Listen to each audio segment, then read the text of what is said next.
Mission Monday of February 8th, 2021, also known as February 8th, 2051, 2951, fuck. So yeah, we're gonna be, for the first time in 2 weeks, we're gonna be joining back up with the Yacht Club and see what's shaking. As soon as I actually get them to give me an invite. Give me a sec real quick here.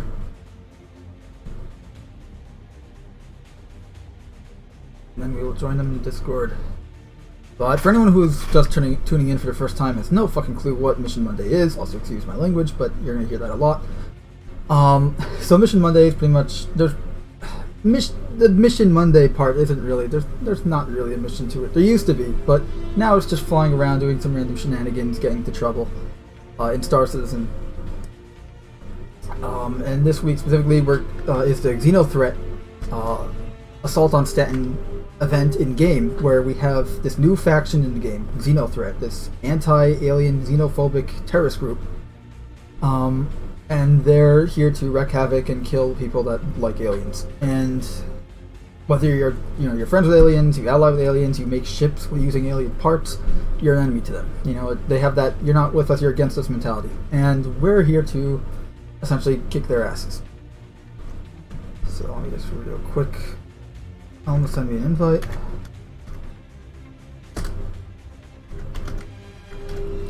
Actually, I could probably just join up. Yeah, it looks like they're already in a server that is full. Go figure. And I'm not spending... Okay, I've done this for 2 weeks once already, and that's 2 weeks too many, where I'm just constantly trying to join up on the server, so... Oh man, Cam is already up in a server too. So you know what? I'm just trying to see who else is online, because maybe what we can do is, if we can't hook up with the Yacht Club, we'll just go with our own org. Because, you know, for anyone who's watching, I do have my own organization, Star Citizen, the Mandalorian Shadows. So link in the description, or link is in the description if you're watching this on YouTube later. But if you're watching live right now, somewhere you might have to look for it in the. I'm pretty sure I put a link to it in the Twitch about thing, whatever that is. So there's definitely a link there. I just don't remember where. And I can quickly look, but.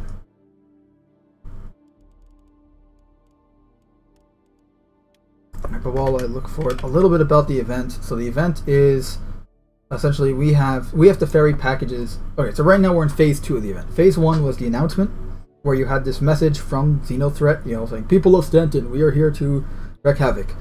And now we've got phase 2, which is, okay, there's a Javelin destroyer docked at INS, I assume Imperial Navy station, Jericho, and we have to ferry supplies to the station so that they can help repair the Javelin destroyer that's docked there, so that it can defend itself and then go on active patrol to search for the XenoThreat. And while this is happening, we have to go to wrecks that have hostile XenoThreat NPCs on board, and we have to kill them, take the packages, ferry them to the station. All while that's happening, the Jericho station and the Javelin will be attacked by Idris assault frigates. And Idris has its giant-ass railgun on the bottom that, you know, enough shots could probably destroy the Javelin. Now, the point of the... I don't think it actually does destroy the Javelin in the mission. I think what it does, it will just damage it enough to the point where they are forced to retreat. The Javelin is, which is the UAE Navy, and that's not good because that means XenoThreat wins, and we don't want that. For anyone who wants to see, like, right now just wants to watch a few clips, on my YouTube channel, Mando Merc, I've put a bunch of footage up there already. And I'll be live streaming it again tomorrow on YouTube, over at Cast and Shadows.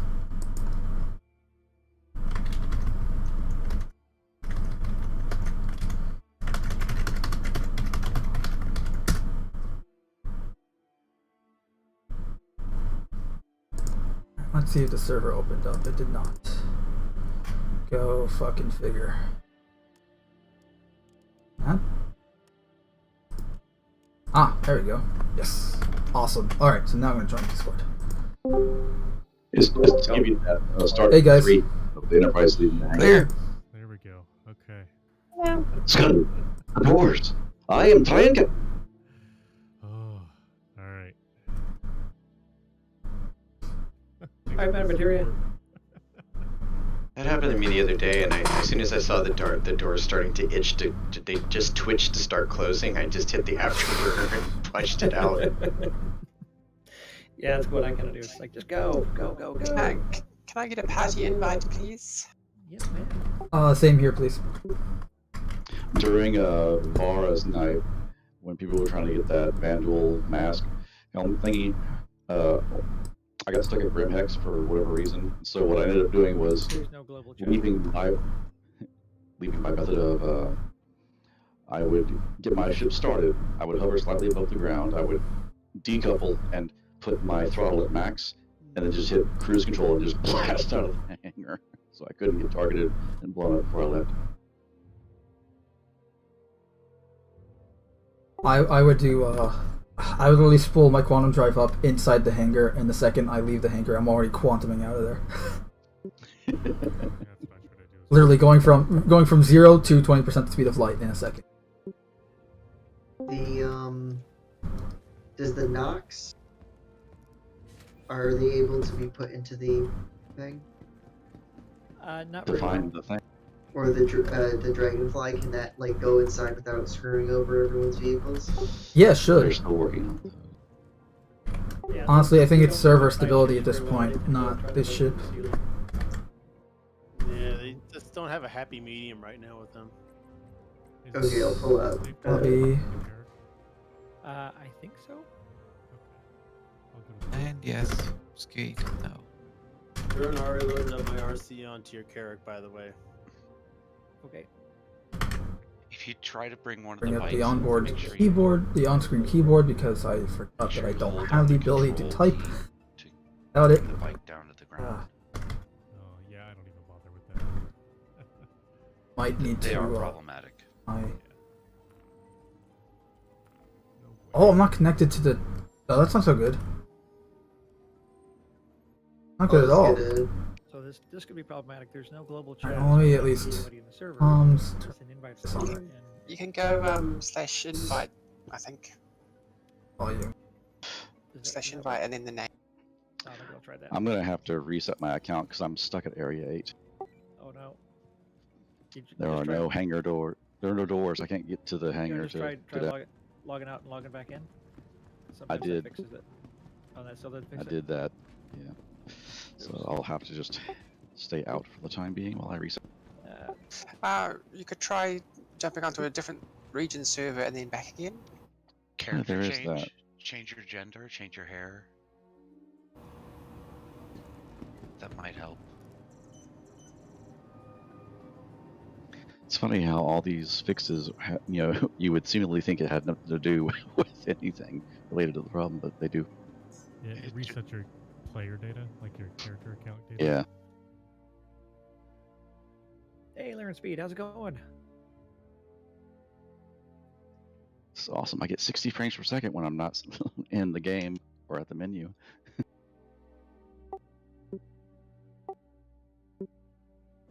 It's just Starlet? Yeah. Did they add this hangar area for ground vehicles? It's been here for a STARLETTE. while. I sent it. Hopefully that works. Otherwise, I don't know if anything else will work. Nope. Did not Nothing. work. All right, let me see if I can find you in my friends list. Problem is, my friends list freezes up my mobiGlass. Oh, it's moving! It's moving. Good sign.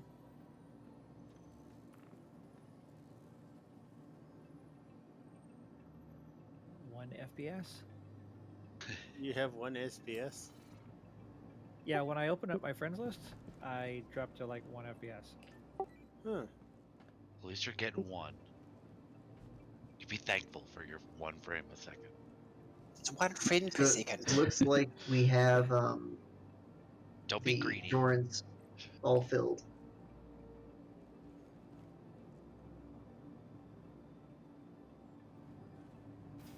It's interesting, those 2 commands There it is. and the R display info, and you could watch the QR code get built. It puts a QR code up in the top Going corner. pretty well, other than not having global chat and my friends list freezing.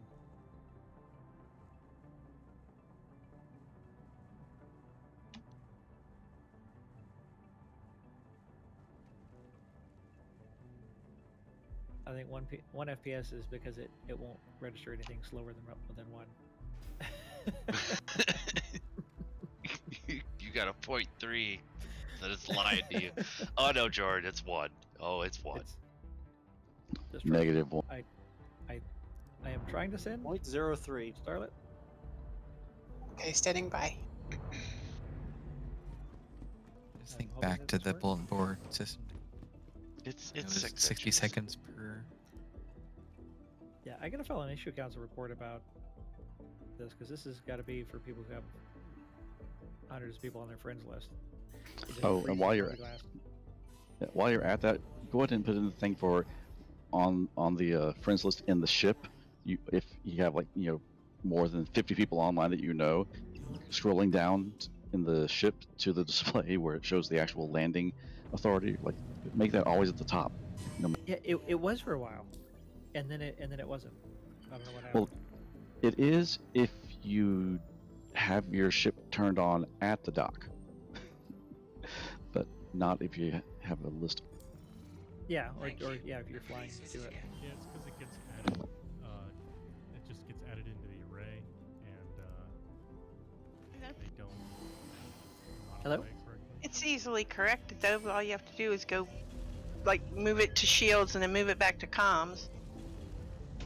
It's okay to set your faster spawn than to the searching star for it. pair, correct?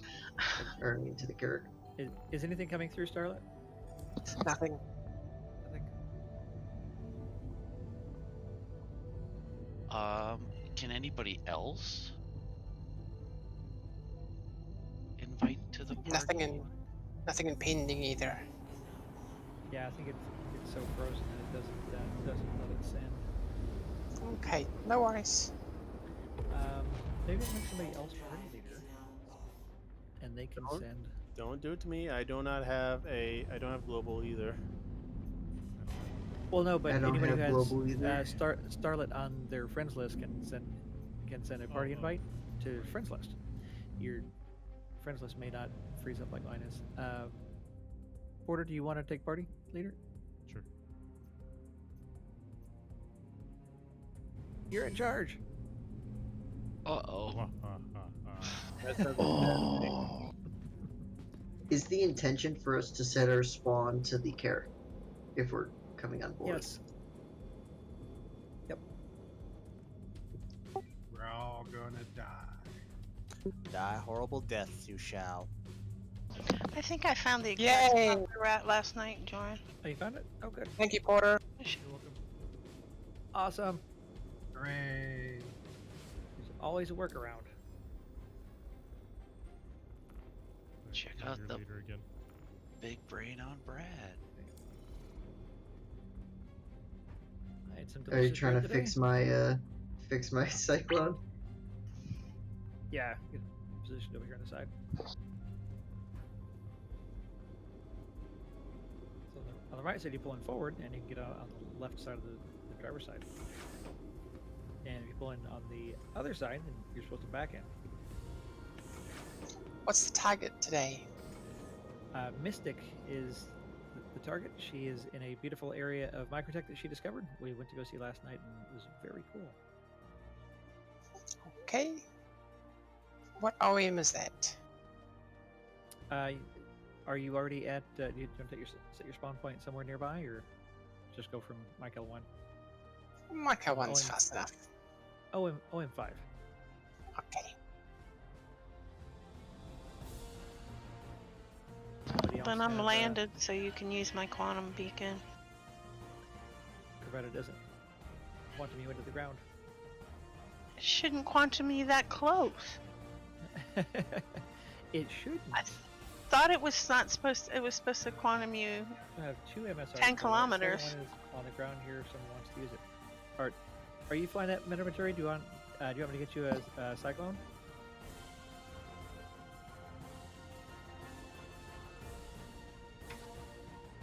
I'll pull another Cyclone for somebody. I've only pulled one.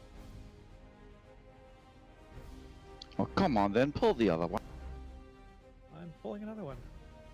On my finger. I told you about pulling things. Oh, and This is the That boy ain't right. You hear me in there? this is the exact spot because there's the tree with the bottom half of its trunk missing. Oh, really? I like chickens, Eddie. I'll just bring out another. Oh, I think we can fit this in the front, actually. Oh, hey, Mystic, the area that we're going to, do you know if it has any white tree trunks that are like sticking up out of the ground? No. Supposedly there's a very rare mushroom that we can harvestables? find. Yeah, that's harvestable. Gotta keep an eye out for those. What do you do with said mushroom? You eat it, man. You sell it? Yeah. Oh, that's cool. They're not edible. Like they're not coded to be editable, But they're So they're poisonous sellable. mushrooms. Got it. they're sellable. Oh my god. You take it to the guy at the New Babbage International Spaceport who tells you he's not supposed to be working that day and sells picos. Just a heads up, if you're ever at the Commons, be careful when you're driving off onto the ice. I just blew up for no reason.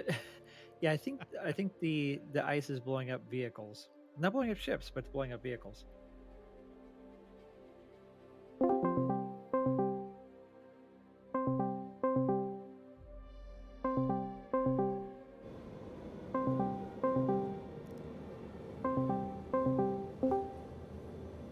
So,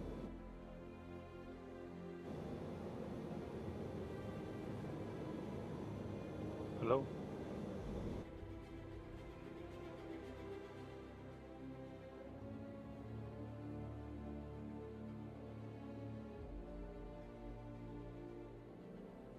Anyone there? Hello?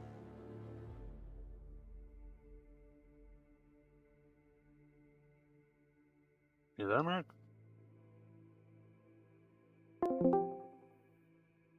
Hello?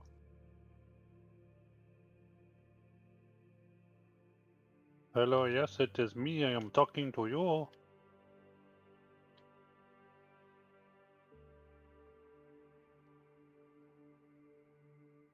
Yeah, I still can't hear you if you're saying anything here, Mark. Check your Discord settings.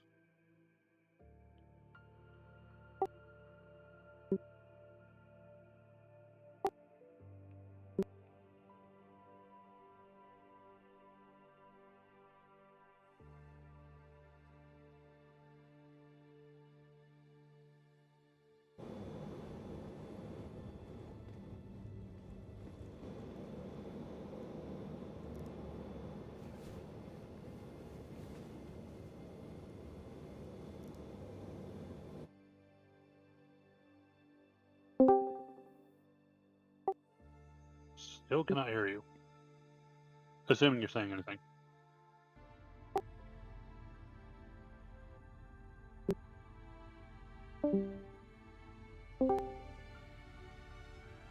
Try saying something now?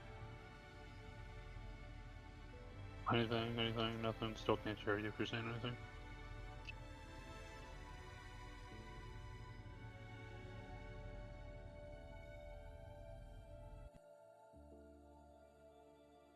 Can we just like 2 minutes here? And also clearing a wreck right as you called.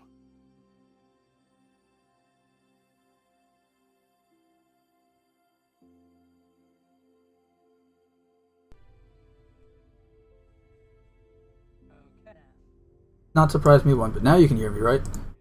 Yeah, now I can hear you. Yeah, go figure. What happened? Well, apparently Discord was being screwy and would not actually sense any. The input wouldn't sense my voice, so that's not so good.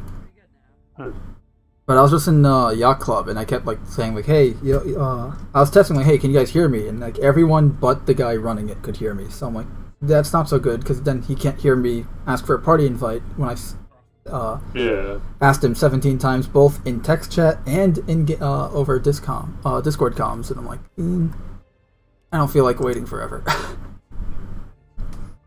It just seems to be a trend lately. And look, I love those guys; they're fun. But it's like every time I game with them, it's like I'm always stuck in a menu for 2 hours trying to join them. You know. And especially when you're streaming, like I am right now, that's not exactly super fun. Nope. Alright, so I see your server's full. Oh, you gonna join me? It is? I was gonna join you, yeah. I'm gonna go and at least run more. Oh shit, is that a, oh, now your I'm gonna server's... run at least one more load here. Yeah. Your server... Well, wait, did you leave it or are you still in there?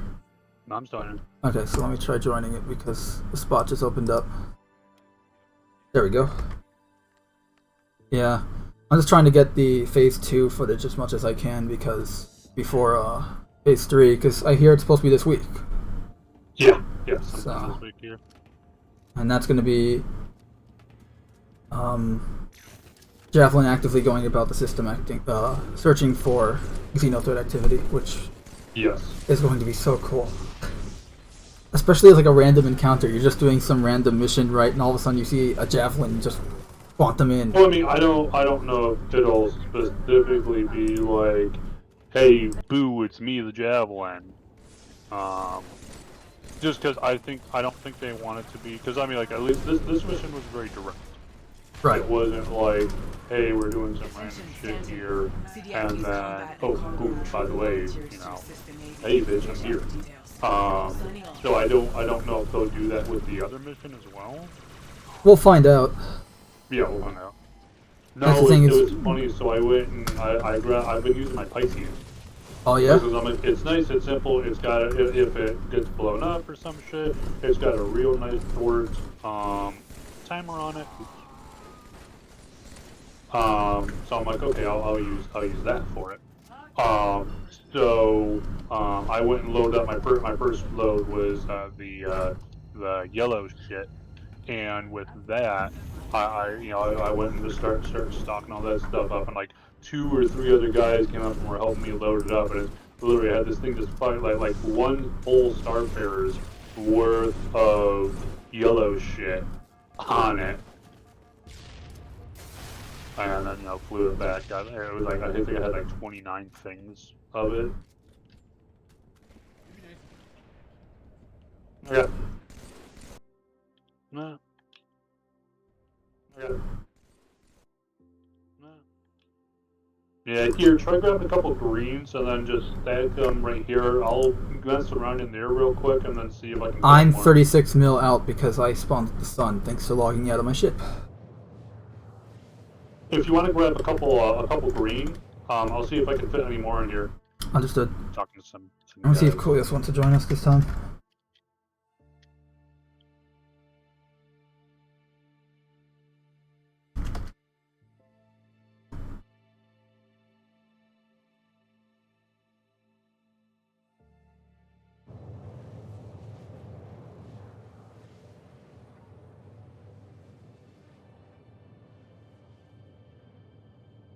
And besides, I mean, as much fun as it is to hang out with the Yacht Club guys, I should be hanging out more with my own organization first. Screw those fuckers. Yeah, after all, they wanted to join up with me for some reason.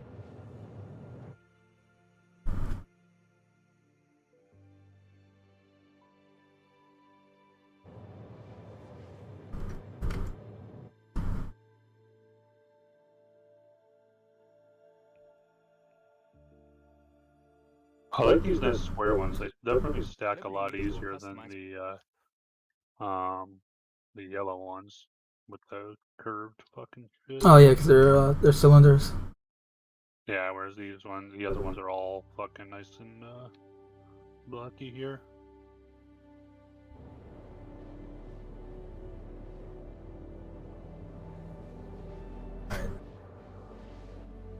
I'm 24 million out. Up noise.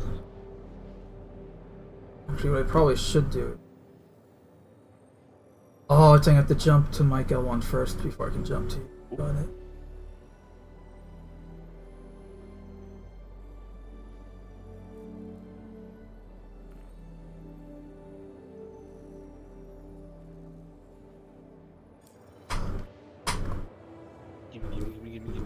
Also, the server they were on before. Okay, yeah, I'm having the same bug here then. That I'm not seeing there's no global chat.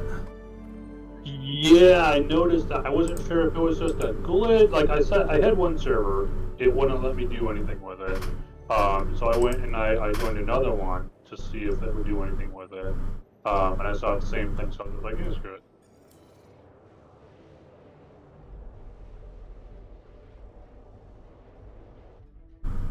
Hopefully it gets fixed. That's honestly one of the biggest things that's been bugging me about the event is the chat issues. Just because the chat's really yeah, because I mean, in-game voice is fine. They still need to raise the volume for the output. Oh yeah. Output volume, like, because I have to raise my computer speakers to 100 just to hear. And it's not like I want bad hearing. Like, no, it's that low. The in-game, the in-game VoIP output is horrible. They need to fix that. All right, I'm getting closer to you. Okay. Right, I'm going to. I completely forgot I should accept the mission while I'm here. Jericho here soon. Special Agent Dooley with the CDF here. I'm coming in at Cutlass Black so I can provide support if you need. Okay. Yeah, I mean, so far I haven't taken any hits because if I do, I'm just dead. Yeah, I was gonna say you can only take a max. The missiles just go by the rack. Like literally, just see the little triangle shape that go. Like, oh, hello. You can shoot down missiles now, which is like something I've wanted for years. Like, because like sometimes you just don't want to rely on the countermeasures. You just want to shoot them down yourself. You see them coming right at you, they're in your sights. Just line them up and fire.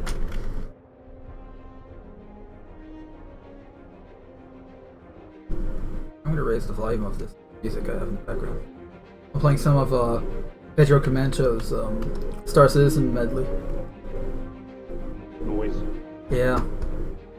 That's the best about Star Citizen, like when you're in terms of like the music, but also in terms of when it comes to like content creating and stuff like YouTube videos, is that it's the one game where I can play Star Citizen tracks like endlessly. YouTube doesn't give a shit.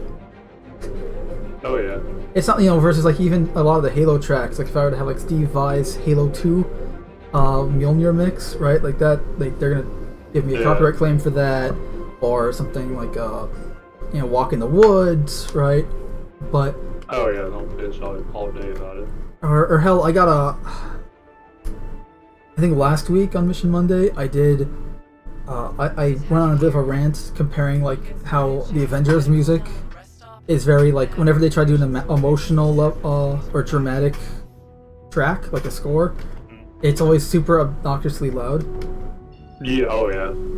Where it's like obnoxiously loud, like exactly like ear bleeding loud, and then I compared it to like Halo Reach with Ashes, right, and Epilogue, like those tracks at the end of the game where it's just very serene and calm, yet it brings a tear to your eyes. Where you just because even without the visuals of seeing the entire planet pretty much on fire, it's just like the do do do do do do. It's just nice notes versus this like blaring but because I played the tracks for the comparison, they did not. They actually gave me a copyright claim that blocked the video in certain countries. I can actually list off the countries that it blocked the video in. Let's see. So I think, like North Korea. I also played. I was also in like I was listening to Talking Heads during the stream. Just why not? And I was playing Burning Down the House, and I got an email from YouTube saying, what was it say here? No, it was saying that this is not a copyright strike. The claim does not affect your account status. But as a result, a copyright owner using content ID has claimed some material in your video. As a result, your video has been blocked in some countries. This means that your video is still up on YouTube, but some people in some countries may not be able to watch it. And the copyright content was Burning Down the House by Talking Heads, and the countries it's blocked in are Cuba, Iran, North Korea, and Syria. Now, if I had any video, if I even have any viewers in those countries, I would be impressed and surprised. So. Is there a way to actually get a first-person view without your fucking HUD? You know what? Let me find out. I guess it would be show hints. Okay. I'm just looking through the settings to see if you can actually turn off the HUD.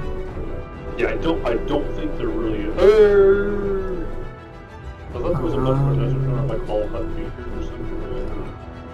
Hey, it doesn't matter. No, but you can easily maneuver one of the, because you have two third-person cameras, and you can easily maneuver one of them to be like where your head is. But yeah. So. Oh yeah, so the Idris showed up earlier on this server. The Idris showed up earlier. Someone just fucking whacked it to him because it's like, because when it showed up, I was pretty much starting my approach with the Luther mechs, so I could not quantum, and so I'm just like, well, you know, and I'm fucking Pisces here. It's like, well, I'm not gonna be doing shit here, you know, one way or another, but I saw like the fucking damage icons for it, and then the payment icons. It was like, you know, here's 20K. Oh, like 10 seconds later, here's 20K again. Like, okay, fuck it. Yeah, I took some screenshots of my Pisces. I just got like the two SCU bays just fucking filled up with the greens and blues there.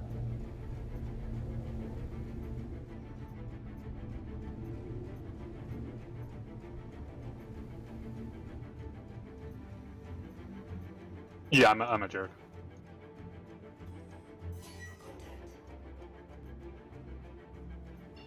Status update. Navy's got half of what they need.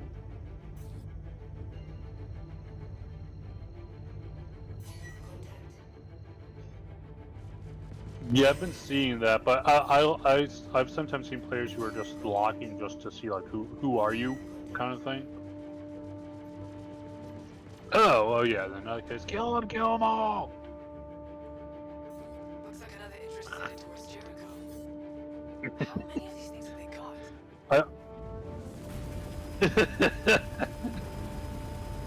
got? I can't wait for the fucking Talon to be up, the Talon Strike to be up as a fucking missile boat. Just being able to be like, oh look, there's like 10 hostiles here. Isn't that cute? Blam, blam, blam, blam, blam, blam. I can shoot over 2 missiles at each of you.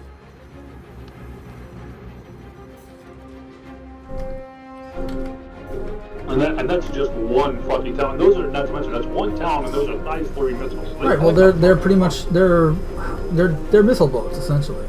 Well, not a missile boat, more like a missile. That's why I got the strike. Just because I'm like, they're bombers, but yeah, it's like a Tavar. It's like think the Tavaran version of the Hurricane, except instead of guns, it has missiles. Yeah, well, I mean, like, I saw the. I did buy a Talon. I have the regular Talon. Potentially. Yeah, but I'm gonna upgrade. I'm thinking once the Vulcan comes back on, so I'm gonna CCU the regular. Speaking Talon of missiles. To the Vulcan and keep the missile one. Just because it's like if it's meant to be a if it's meant to be a glass cannon kind of setup here, which from all literature and shit I've seen, it is meant to be a glass cannon. Based on that, then, I see no point in having a dogfighter like the size 3, size 4 fixed guns on the regular one. Because like, okay, that's nice. However, I don't want to be getting into a fight where I need to be using size 3 guns in a glass cannon style ship. Like, sure, if I was going to go and try nuking out an Aurora or something. I think there's probably going to be some circumstances where you're not going to be able to help it. You're going to be stuck in that situation. Oh, sure. But I want to try to avoid it as much as possible. Right. But you don't want to actively and purposefully going into a situation like that. It's you want that type of situation to find you. why would I play the ship's weakness? That makes no sense. You know, that's why I'm like with the missile bow. That at least it's like, okay, I dump missiles on stuff and either I saturate a single target, or if I have several targets, you know, spread it out amongst them, I shoot my missiles out and then I get the fuck out of there. You know, it's not something that is meant to be, you know, staying in combat.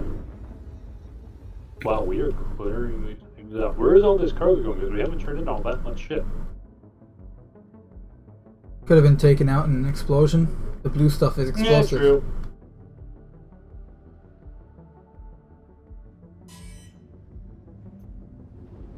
Oop, I almost hit you. I'm just trying to see where the next wreck is. There's like 3 of them where there's just up to an empty, you know, now.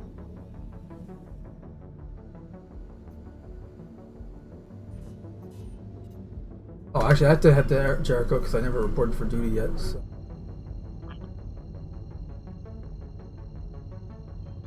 I'll do that real quick.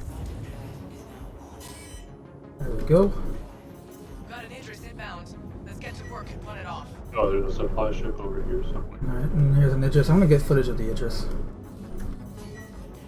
We can't let the Javelin keep taking fire like this. Step it up, people. Alright. I'm gonna go kill some enemy Cutlass Blacks. Have fun with that. I'm gonna stay the fuck out of combat in this thing.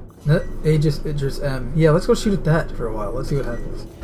Yeah, let me go shoot at it with my fucking Pisces here. See what happens. At least, I would say, the Cutlass Blacks is much better. I just got 4 size 2s. Half energy, half ballistics. I mean, that's, oh boy. And I'm taking fire from their turrets. And a fuck ton of Cutlass Blacks that they have here.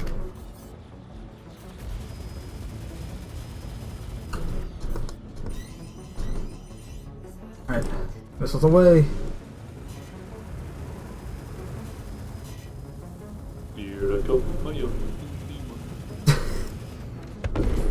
Boom!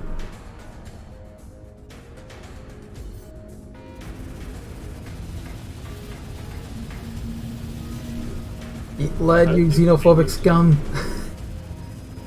I feel like I took some damage because I got some torque imbalance popping up. I'm taking damage. Oh, there's the Idris.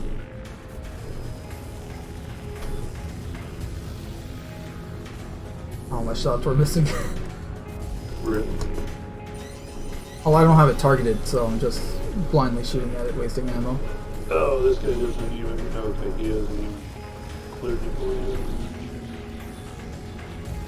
I'm like, oh, you know, I'm like, what's this guy loading? It's like, oh, he isn't. You know, the door's still closed. Alright, I'm taking on an arrow and a Cutlass Black, which is otherwise known as suicide. The thing's like 5 times as maneuverable. It's got at least twice the firepower.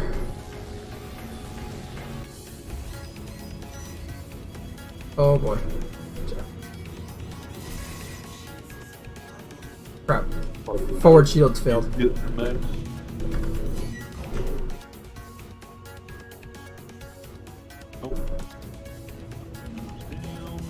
I really wish like we could do just small movements remotely, like remote control and small movements. We can do what? I said it'd be really cool if we could just do like remote control and fit with just like some small little movements. If that makes sense. But like it's like, oh yeah, I need to adjust the nose, I need to adjust this and yeah. A little bit.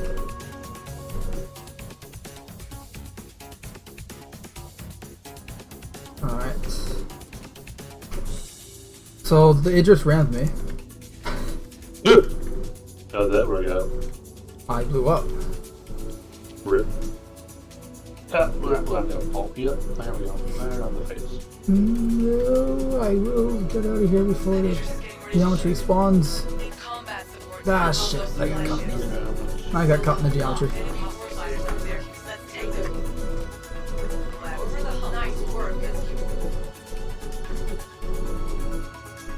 Oh, that's just...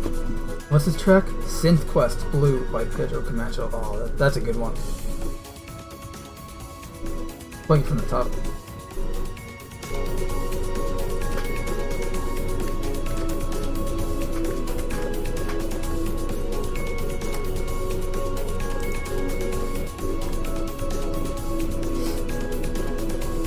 I think Star Citizen's soundtrack is underrated. Oh, I actually bought the soundtrack on the website. Like I paid like $15 or whatever. I think my version of the game came with it, but if it didn't, I have to check because I want it. Like that is totally worth it.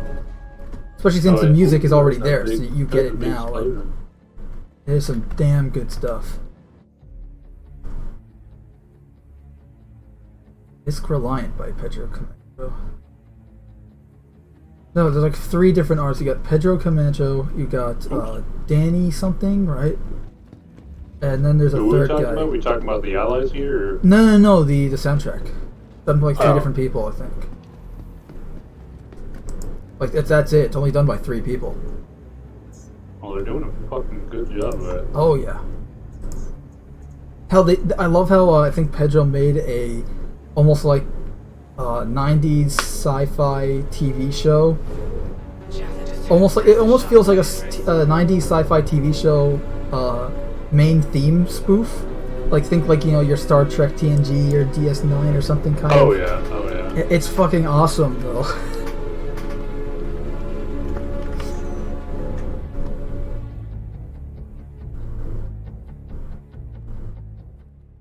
I'm going to find it now because I brought it up. Alright. What pad was this on? 3. Alright. Team Pisces, go! I'm helping a guy load up some blues and greens Into here. the Void, Star Marine. Master Arena.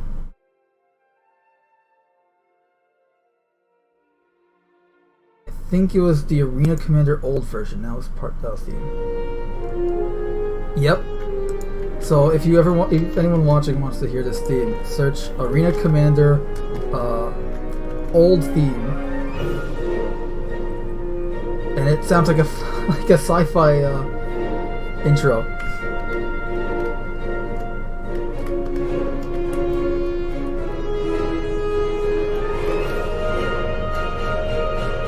I mean, also too for those who might not know, are we streaming this right now, or? I'm streaming it right now, yeah. That is a lot of firepower. That cut this guy better. Go! Oh, he blew up. Oh. I'm pretty sure my Pisces is gone. Okay, well, are you still alive? Because I can come pick you up. I'm still alive. I'm on a wreck and not moving. Oh boy. I mean, the wrecks have some natural. I love that they do that because the official wrecks don't. And I want them. Oh to, yeah, no, I want them to be able to move. And I think the We problem for that is they then have to make the quantum beacons to then move and all that. Okay. So yeah, I'm gonna need a pickup. I'm coming. While I'm sitting here, what do you want? You want green? So pretty much we've got a couple blues, and then we've got. Let's get something that. Well, what do we need? Well, I mean, we need 20 Zetas, which is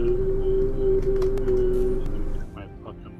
That's So the Zetas are the greens. Yeah. So we need 20 of the greens. We need 20 of the blues, and we need 15 of the yellows. Hey, Let's get some blue and greens. Okay, we've got lots of green here, not too much blues, but. Gather what you I'll can. start opening up the fucking crates here. Oh, they also have Gold We've Horizon got, here. Like a handful of blues here and like tons of greens. So I found that apparently, at least from what I've found from my fucking around with it, with the these containers here, you can open up only the top or the bottom one, for like a left side or a right side. Now you can open up the top one on the left and the bottom one on the right. That's perfectly fine, but you can't have top left and top right open. From what I've seen. If you close it afterwards, you can. I was messing with that the other night. Because you can definitely open all 4, it's just not at the same time. Yeah, that's what I mean. At the same time. Okay, I am getting shot at. Oh, none of the shots are hitting me, but I'm getting shot at. So, I mean, this guy sucks as a freaking shot. Oh. Well, I mean, the only reason he probably hit the first time was because the guy's, I think he had a freelancer and was sitting still. Well, I'm not really doing any evasive. Oh, now we're taking hits. Okay.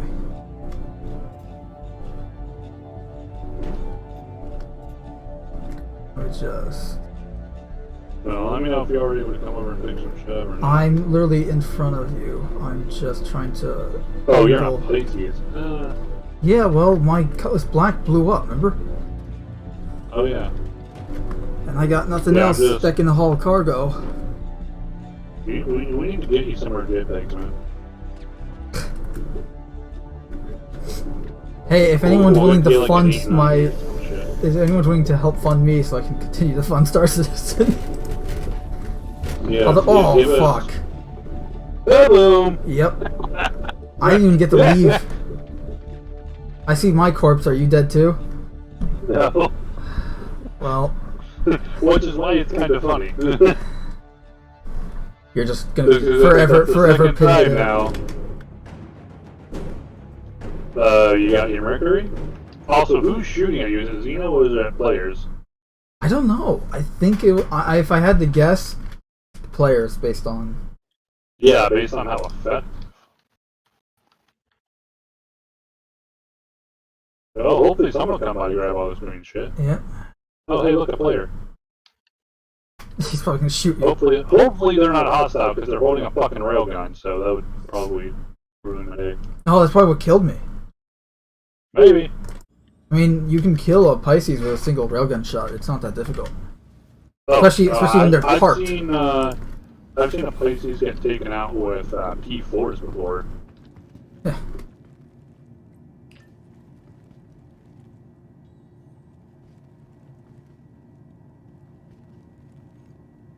But there's another player just jumped on board here, so be wary of him. They're got a ship coming in. Be wary. Be very, very wary of him.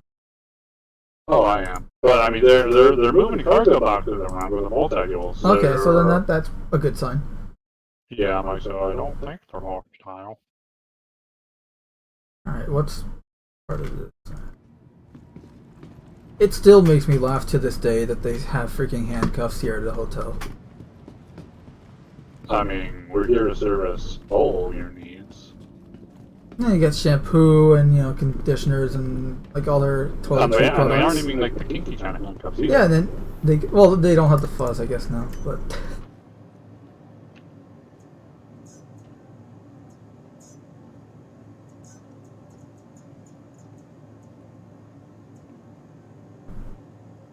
I could come pick you up in an Aurora.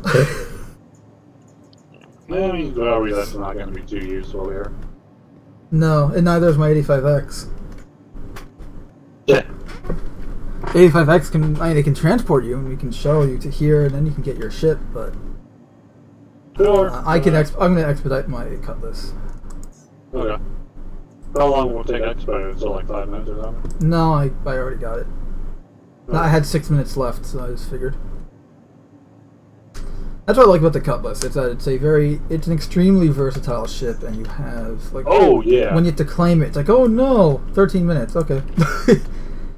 Pretty much. So let me get let me just explore around, have some fun, probably piss some NPCs off, and by the time I'm done.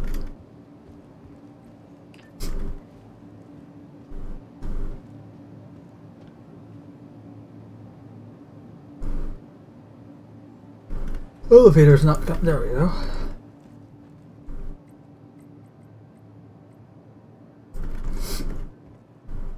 Oh shit, no, pad 2, not 3.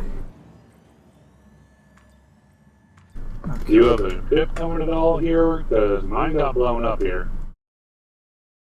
What? Talking to the guy near me. Oh, in-game voice, gotcha. Yeah.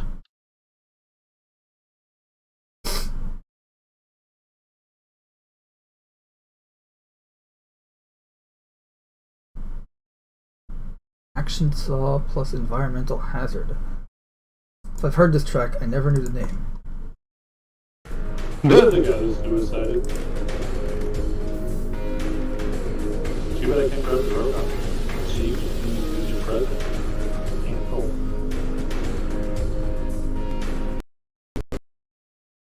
I've got both, there's like 2 blues, a bunch of greens, and bunches of, yellows here, so we can pretty much take the pick. Is he actually responding to you? No! The guy suicided. Like, oh, that doesn't help, does it? no. Yeah, once you get over here, at least we'll have lunches. Yeah, but I think the containment unit should still be okay. They're like 80% for most of these, so yeah. Alright, well let me, why is it, there we go. Ooh, hey look, oh no, it's Gladius. Thank you, and please visit again.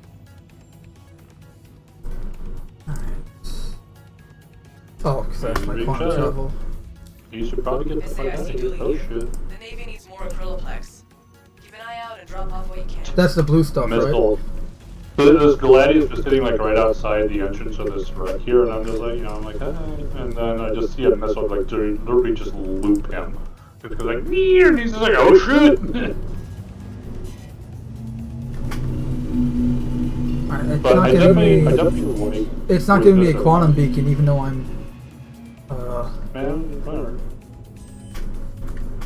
That's annoying. Let's try this again.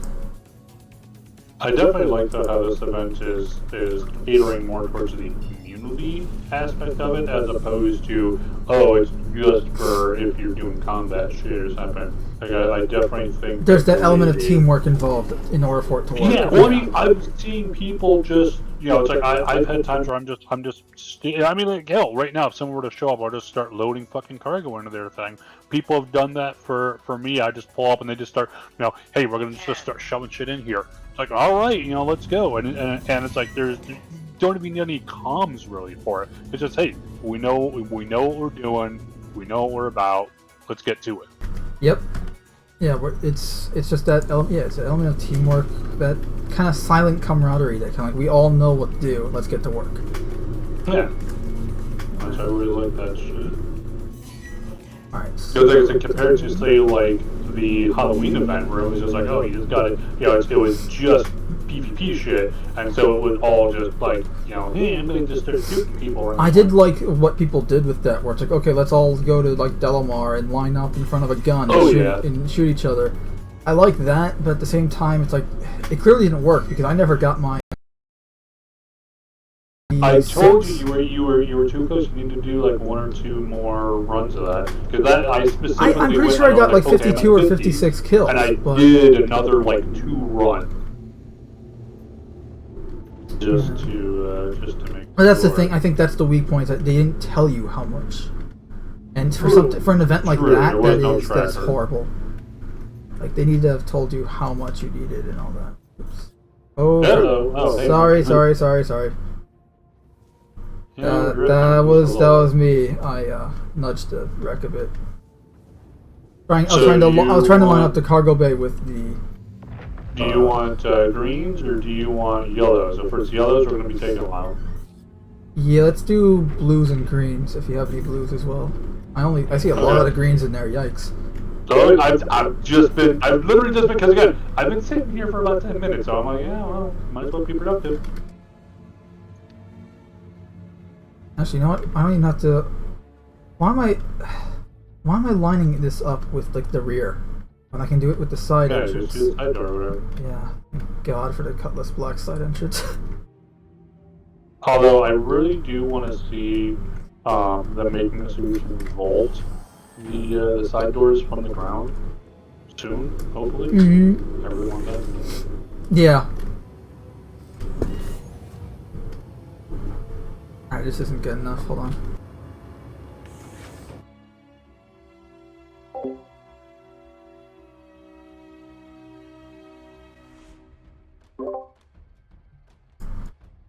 Alright, hold on. I need to ascend a bit. You can start loading if you can. You sure you don't want me to just keep staging these things? We're almost out. Okay, fine. Literally. It's too bad though, like you can't just be, because again, the Drake, the Cutlass Black should have its own tractor beam. Just be like, move them like in mass. There you go. Yeah, alright. And Someday. now let's... Alright, now I can come aboard and help you. Or even stay here and help Yeah, I you. mean, honestly, I've got like maybe 2 or 3 other ones to stage. So yeah, we just want to just start moving the pile in. Yeah, and what's cool is that I parked it close enough that I can just take them from here. A nice one hell of pile. I do say so myself. You seeing them just kind of fly away from you? Hell yeah. I don't know. My telekinesis is strong.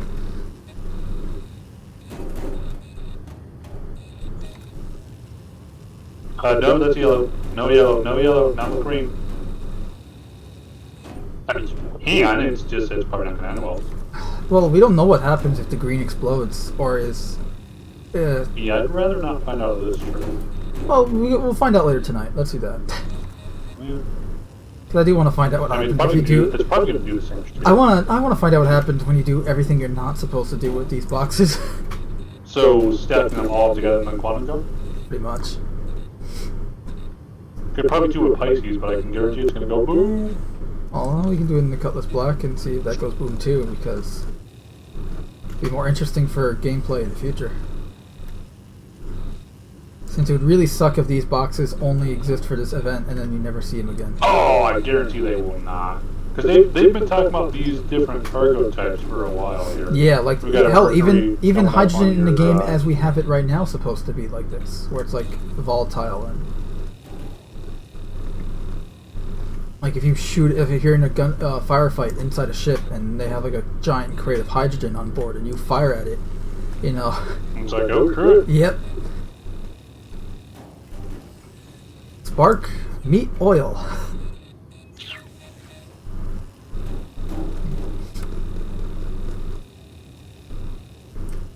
This is so cool. This feels. It's like, okay, come on, we're here. We gotta move. Yeah, like, come on, get going, go. I also like that the multi-tool is actually working properly tonight, so I can actually... Yeah, honestly, I would say that the tractor beam tool has been surprisingly solid. Considering most of the time when they have a new feature, it, hooks around for a while. I'm just going to move this towards the back so that you don't accidentally hit it with something else. I mean, I've knocked around the blues pretty much, like, just, I don't care, and haven't had any ill effects of it since. So I think that's pretty much it. Oh, yeah. Nope, sorry, you can't come in. Nope. Sure you want to bring a yellow one? No, I was just using it to block you.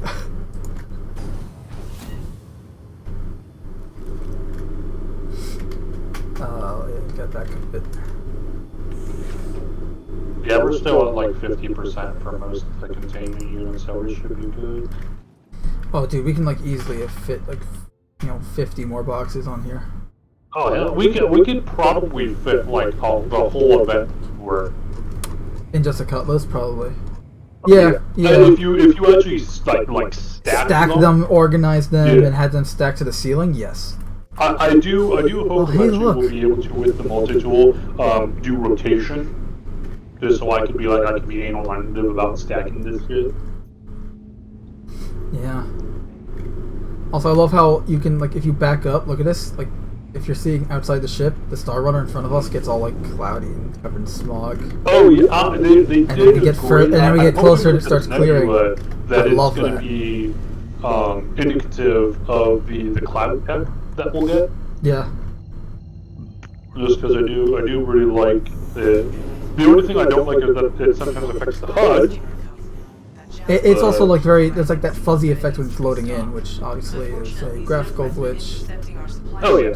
You know, kind of like an LOD thing, but still pretty damn good. Alright.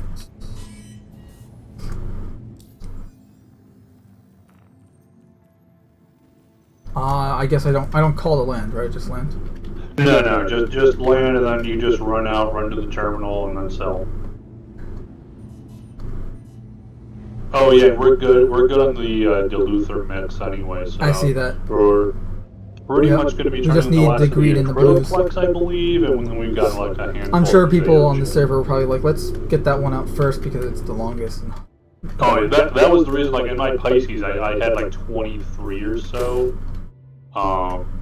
You might want to go more to the left because the guy's over there on the left-hand side. Otherwise, you're going to be running a bit. What do you mean? Isn't it right? It's right in front of us to the right, isn't it? Let me open up the door over here. I see a little. They could have two of them. I see a little thing right there. It's a little entryway. Oh yeah. Okay. Yeah. We're good. We're good. I've explored the station before there's even an event here, so I learned my way around. Make sure you drop the This is ram. Julie with the CDF. If you can, prioritize acryloplex when you're out scavenging. Navy needs a lot more of that. Oh. I'm like, oh, the ramp. Why bother? Why bother with the ramp when the things are already there? Yeah, nope. Alright. If you're here for cargo, that terminal over there is where you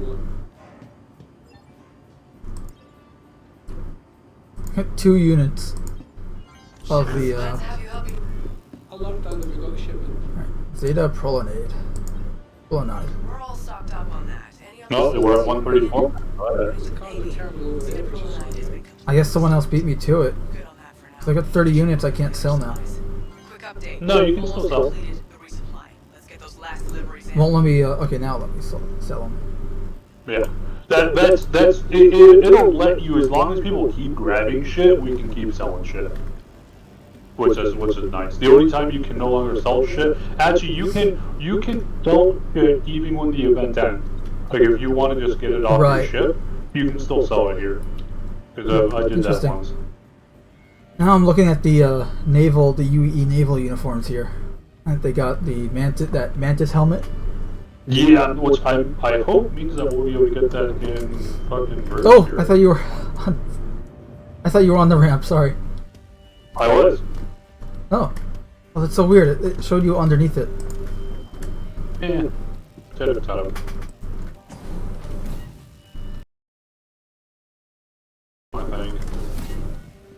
Yeah, you wanna go search for some explosives? Oh my god, you know what we can do? Can we like hurl the explosives at the Idris and see what happens? I really don't think it's gonna do much. Yeah. Hey, look, it'd be interesting. I could be wrong. Oh, by the way, I saw a glitch earlier today in a video, a Reddit video. So it showed someone, or it wasn't a video, it was a series of pictures, but essentially it showed the person falling from orbit. And they're falling, and showed them they take out a water bottle. Right before they hit, they go and they start gulping the water. They landed on their feet, no problem. And the animation saved them? Apparently. Now, I mean, obviously at some point that'll be phased out, but that's no shit. Oh, man, look at this thing. Majestic. I can't believe we have fucking 2 in our fleet. Honestly, I think we got one of everything at this point. We do. The only thing we don't have, I think, is a Bengal, but that's because no one has a Bengal. Oh yeah, but it's like all the ownables. Yeah, every ship that you can own, we own. We have a massive fleet in our org, and we do not have enough people to staff any of them. We've got maybe enough people to staff like 2 Polarises at most. But think of it this way: if we run out, if one ship goes down, we got a lot of spares.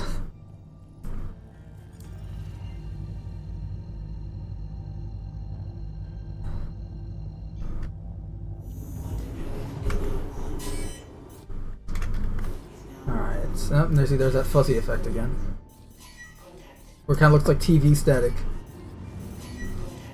Back on the old CRTs. I still have one.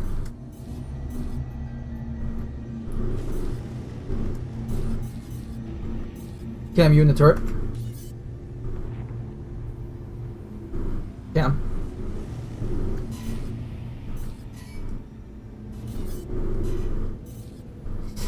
Cam. Test. Can you hear me now? I can hear you now. Can you hear me? Okay, yeah, I fucking crashed. Game? Yeah, the game crashed. Oh wow. See if you can get back in. You should be back in where you are. Hopefully, fingers crossed. Yeah, I'm trying to find some. You, oh, there goes a uh-oh and hachoo at the same time. Yeah, at least I wasn't coughing and farting at the same time like Joseph did. Okay, but the spot just opened up. I'm just jumping in now. We'll see if it bothers to spawn me where. If it's within 10 minutes, you should be fine. Yeah, fingers crossed. So I was gonna say, we have a lot of hostiles. You wanna jump on the turret?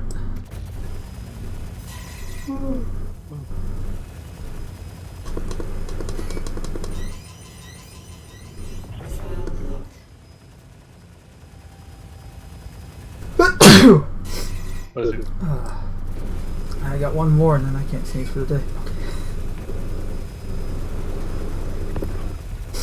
Oh man.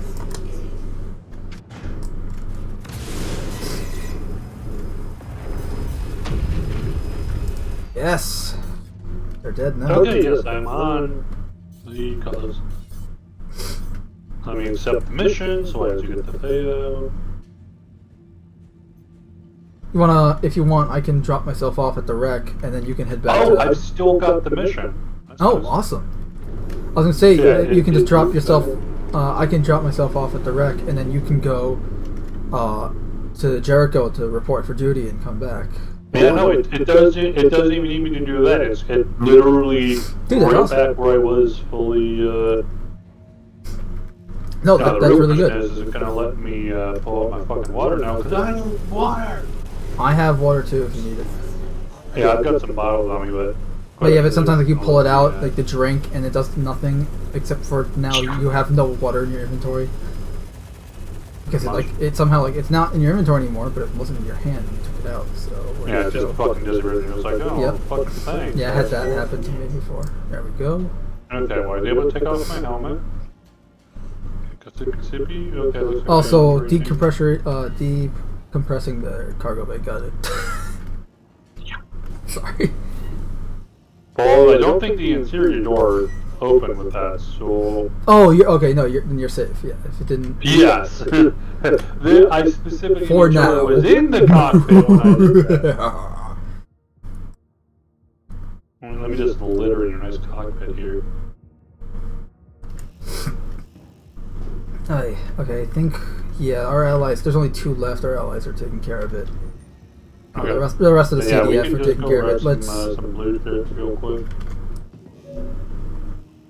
Yeah, we still need the same amount of blue shit as we needed before. Yep. I mean, someone might be turning some shit in now, but hey, it doesn't hurt. I think it's because everyone's focusing on combat right now because they just keep, wave after wave keeps hitting us. It's kind of, there's no rest. Well, I mean, also too, we get money as they just do damage. That little payment indicator as you shoot down like XenoThreat ships and shit, that just keeps going up. So, technically speaking, you could just have it keep going over and over and over. Now, as long as you can take out the occasional injuries that come. Yeah, you can keep this mission going for a long time. I will say so. When we landed at Jericho, when we had that last bug there, I opened up the side doors, and it does look like just being in the cutlass in the bay here. It feels awesome just when you're skimming the surface of any stage on the ground, anything like that. It feels great. So the open doors. Yeah. You can yeah. You know what we need to do? Okay. Transport. Next time we play, we're gonna, or maybe even later tonight, we're just gonna go for a flyby, like on over the planet's surface. Like I've been practicing that.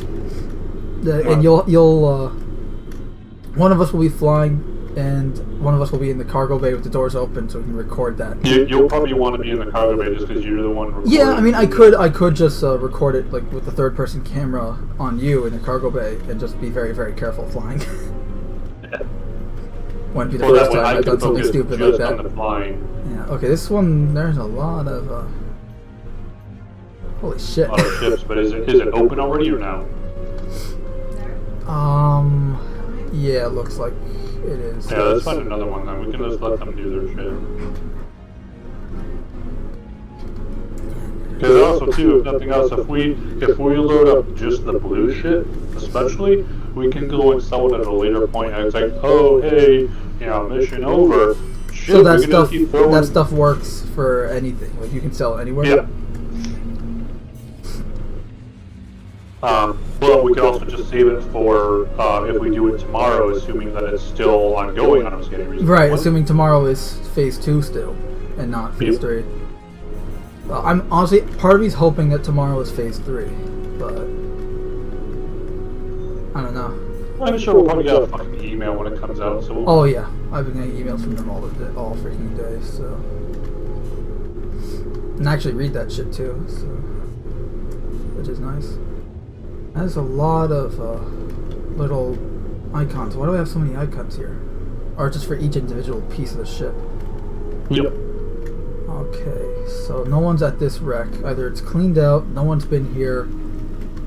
Check the door. If the door is open, that kind of tells you. Looks like it's open to me. Closed. Well, you said to get closed. Yeah, but I saw the emergency lighting. Any blue shit? Let's find out. No, it looks cleaned up. I think. Yeah, I think so too. Let me actually jump in the fucking co-pilot seat here. Get a view. Yeah, where were you sitting? Or are you just standing around inside?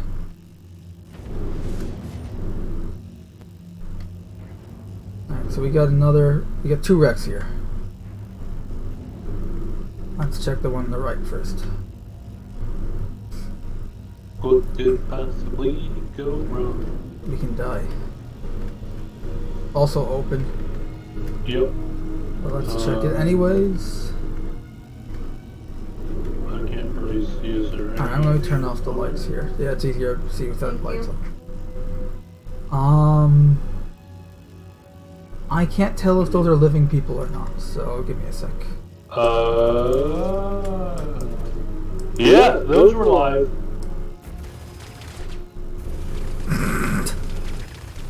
However, I'm not seeing any cargo, so that I'm not seeing any either, but that could... Yeah, let's move on to the other one, the one left.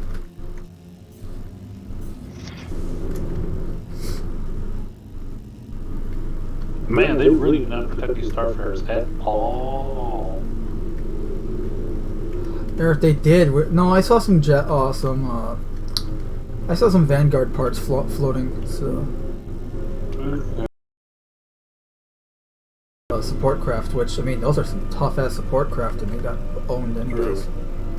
Plus, they had onboard security, too, which are just completely dead. True. Looked like this all cleaned up, too. This one, too? Yep. I can't... Unless of course, it's a visual glitch, but on my screen, I'm not seeing anything filled in. I'm not seeing anything. I mean, here, let's tell you what, I'll go EVA over just real quick. Yeah, let me just park the ship. Just to check.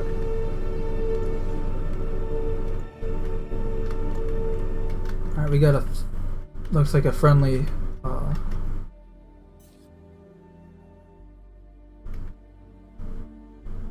I'm just gonna park in case he finds something. Leave the engine running. This place is cleaned up completely. Alright, get back in. Alright.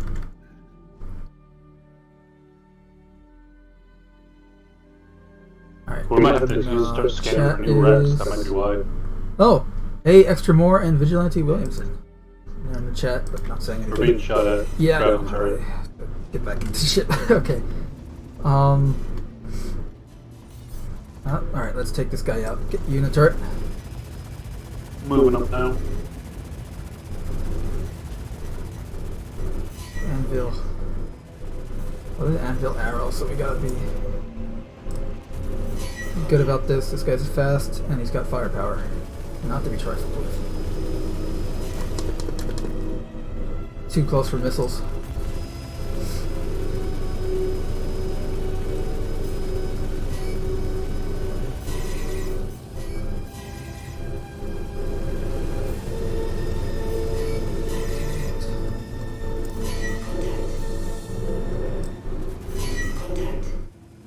I need to upgrade the guns on this thing. Whoa, where'd he just go?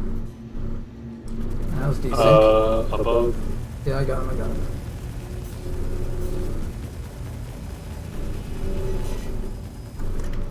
Hold on, I'm gonna back up a bit.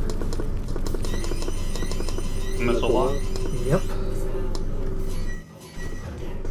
Eat 4 arrestor 3s. While he's trying to dodge those missiles, we open fire on him. Yeah, watch him dodge all of them. Watch him. Yeah, but now he has to actively dodge those while we shoot at him. And he dodged all of them. Yeah, fuck. Well, that's what I said. He wasn't a fast ship. So.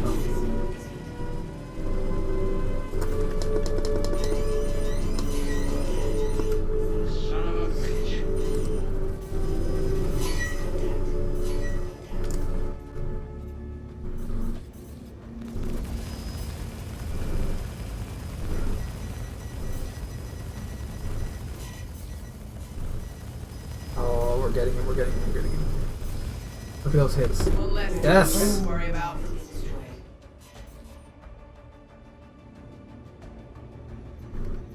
There is a Rec 8K out if we want to head over there. Take it right in front. Directly ahead? I'm shooting at it. I see it.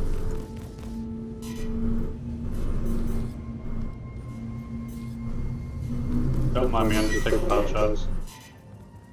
All good, that's your job in the turret.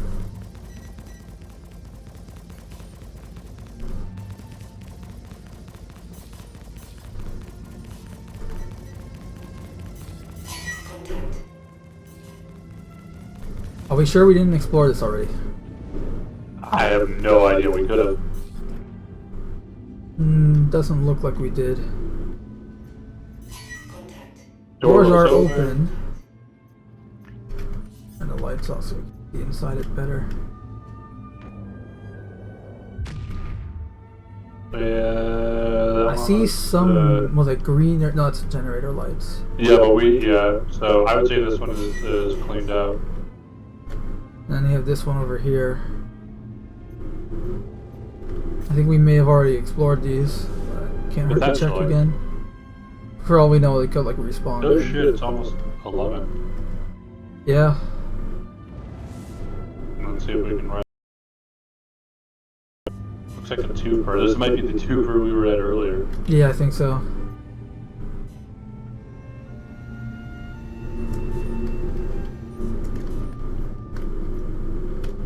Still no global chat. Nope. Which is not good for, you know, communications. Especially when no one really uses VoIP. Nothing. Nope, oh, I think, no, I saw something in the back. I think. No. Nah, there's nothing. Leave Let's scan. Pull out your scanner and see if you can scan for a region where there's nothing currently showing. Because I'd love to be able to finish this, but I do need to be going to. I hear that. I see something 14 clicks this way. Really?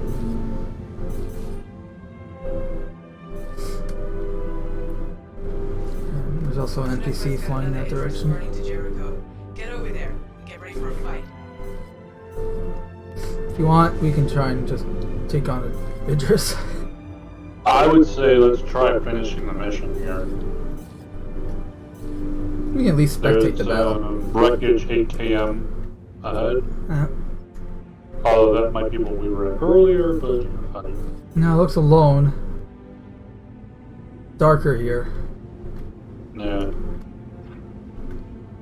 I mean, come on, there's a decent amount of cargo on each ship. It's like, there's got to be one of you people that should get on there. Unless everyone got destroyed, but possible.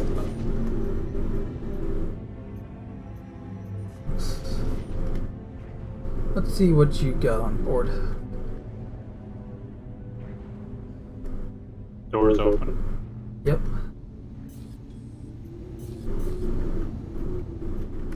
Nothing. Not that I can see. I'm not seeing much either, but I'm upside down, so I'm not sure. But yeah, I'm not seeing too much. Oh, come on.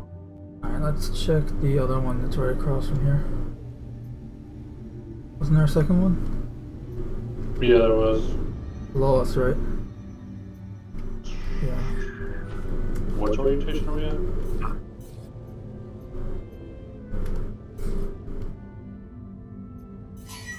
Yeah, there's a big piece. We're open. I'd be happy to find a door closed one. That would leave me. Yeah. Nuts. That was I think this is the one that we were at last. Because that looks like the pile of yellow that you made. Yeah. Fuck it, to start scanning for new areas. It's the only thing we can do if we actually want to. I wonder what happens if I scan the wreck. Scroll up. I'll scroll up. I got life signs on board. I mean, even if there's NPCs on there, we don't care. They only got the luther mix. No, this is actually good. This is good. I wanted to test this, so we can just scan the wreck and see what's on board that way. Oh, yeah. So we already were at these ones. I'm just double checking though. This one has also Duluthor Mechs and Zeta Prolnade. It's got 2 Acryloplex. Not worth the time. We want to find an actual, full wreck. Or at least something with 6. At least 6. We need 16. Right, but I'd say at least let's find something at least with 6, and then we can try jumping around from there because that would be worth it. And now I do see some wreckage over there. Let's scan there, this 15 one. PM out. I don't care if we were already there. I want to scan them all again just to be sure. Yeah, and then once we're there, we can start scanning. We can scan again.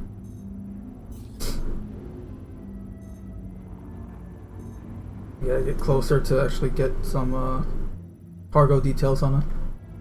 Yep. And then, so there's 2 wrecks here. Look like one right here, and then the next above. Oh no, the wreckage above has a blue icon. I don't know if that means shit, but... I think that's just a... You're scanning. Alright, let's see. This one's completely cleaned out. Okay, try the one above there. Doesn't have any cargo anymore. So it looks like there might be a section right there. This one's got Duluthor Mechs and med pens.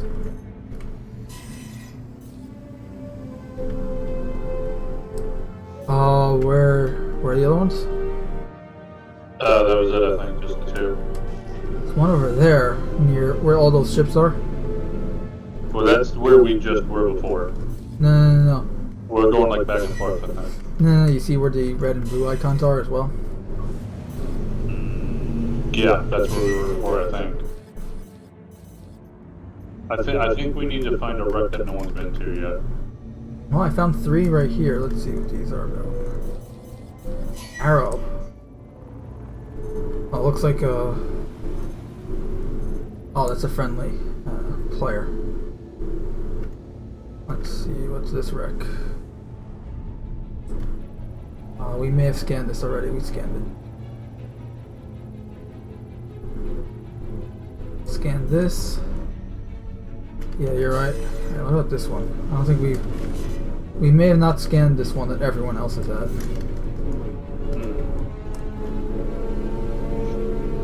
There's definitely a concentration of people around here. Yep. And XenoThreat too. Yep.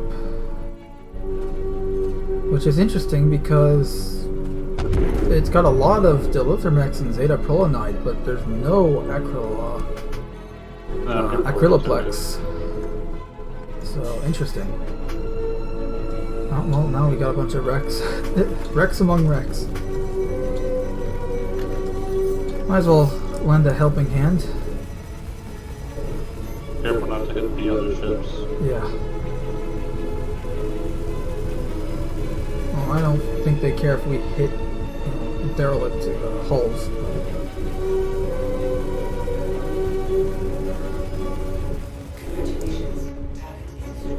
Thank you, ship computer. Scan, I guess. I'm scanning. If we find just one more wreck, we're gold. Well, one new wreck. One more. There's one there. No, I think we scanned that way already. Maybe once the Idris goes away, not pop up. I don't Yeah, know. maybe. Want to jump to the Idris or keep looking? Let's keep looking.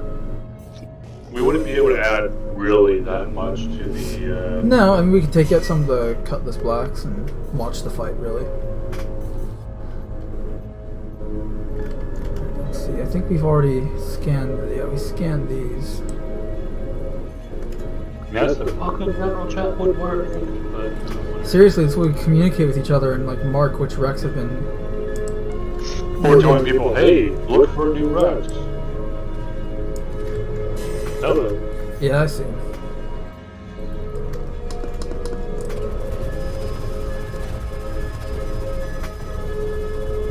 Alright. Stay on target.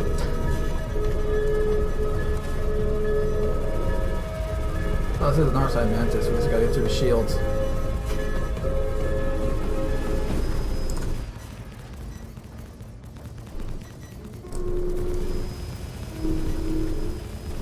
While they're moving.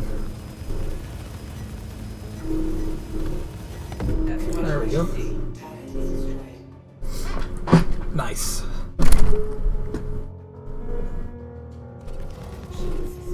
We got another hostile. Yeah, Mantis. I want to say, oh look, they're guarding this wreck. This must be a good sign, but I mean, I scanned it already. Yeah, but we know they're just popping up forever. Yeah.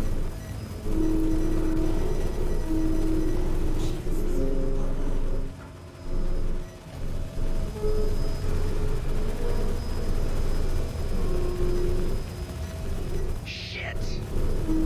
That's right. And my weapon's overheating. One less XenoThreat to worry about. Alright, scan the wreck, see what we got. Scanning. Alright, full ping. Alright, I got. Okay, we went that way already. Yep. It's probably the ones like 3 km that way. Alright, you want to check that one out? Yeah.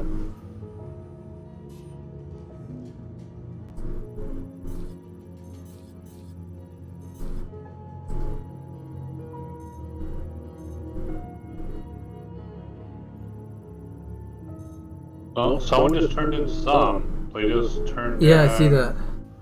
Yeah, so we just need 7.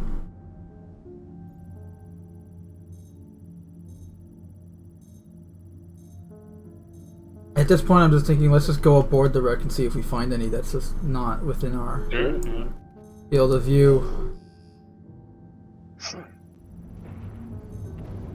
We'll watch this wreck just be like a pristine one. I mean, nothing's coming up on the scans, but... I'll jump out of my turret here. What about this one here?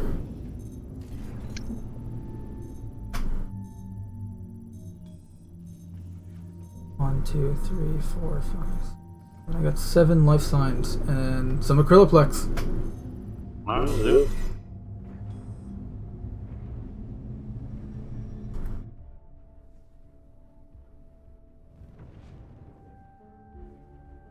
Right. Just position us near the door so we can just start shoving Yeah. shit in. Oh yeah, that's good, that's good, that's good. Yeah, we'll Doors just stop the shit from moving. Alright, let's go. There were life signs aboard, so that could mean that they're actually still living, but I could have just been picking up found 3. I could have just been picking up some IFFs. Yeah, there's only 3 aboard according to the scan.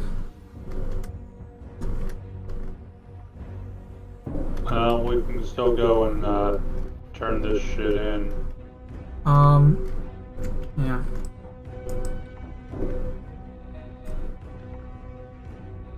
You said your scan only picked up 3 acrylic products? I only found 3 when I scanned, yeah. Alright, let me just close this.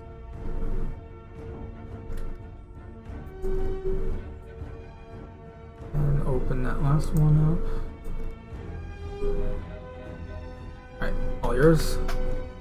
I'm gonna do a last check just to make sure. Go grab some green if you want. Probably say no.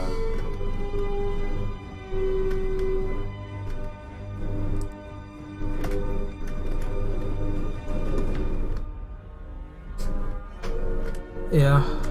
Let's grab whatever I can here. Looks like this place has really been looted.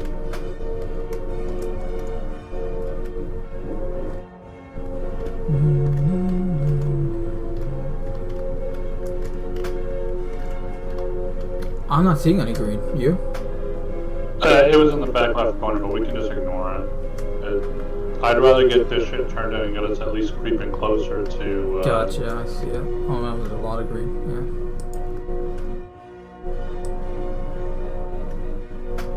Yeah, I'm not sure why. It seems that we're just not getting any more wrecks here at all, but we're being shot at. So yeah, just did that just completely miss the bay entirely? Yeah, I put that way too far. I don't know. Just ignore the green shit. I'm getting to the path. I'm jumping in the turret right now. Come on. No, they're shooting from underneath us. There we go. Shields down. We need to go now. I'm going.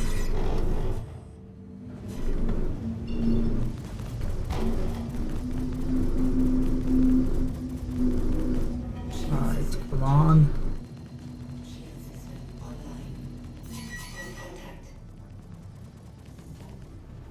I love that, like, we're flying away and you're shooting back. That's so freaking cool. Uh-oh. No, my game just crashed. Okay. See if we can get back in here. Hold on. We'll give it a couple of Relaunch. minutes. No, relaunching. I mean, we're safe as is. Yeah. But it still shows you in the pilot seat, so. Javelin, or the edge earth was just put away too, so.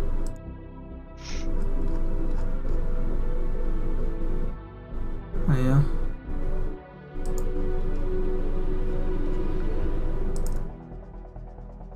Oh damn, really? Mindless entertainment streaming right now as well? Crap.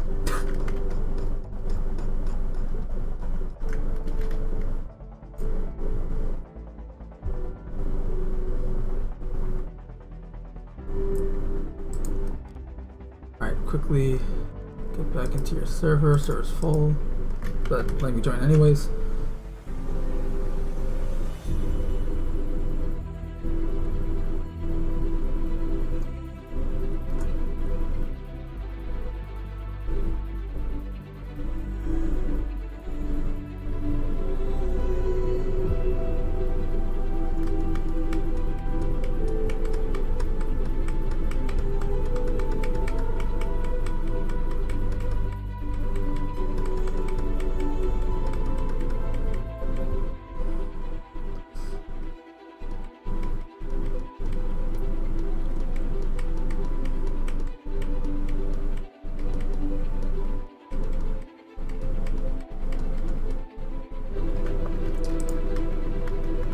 Where?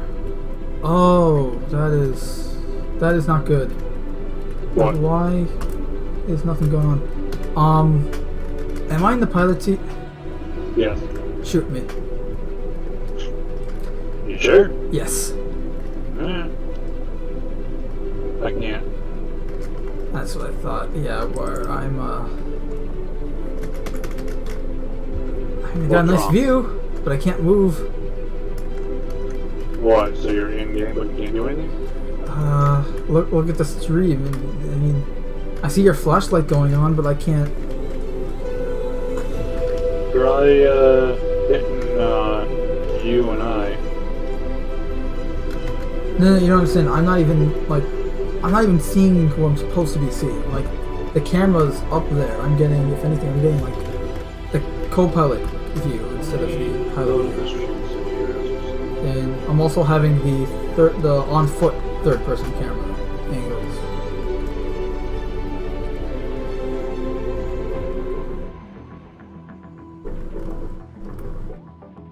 Where are you streaming to? Discord or something else? Twitch this time. Because I'm not seeing you live on YouTube. Nah, it's on Twitch. Yeah. I am really just, like, you see, I got a nice view of the station.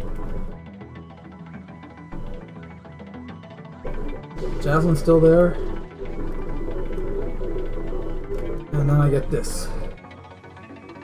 I don't even have the link to our Twitch. Whatever, just kill your game with Task Manager and try rejoining.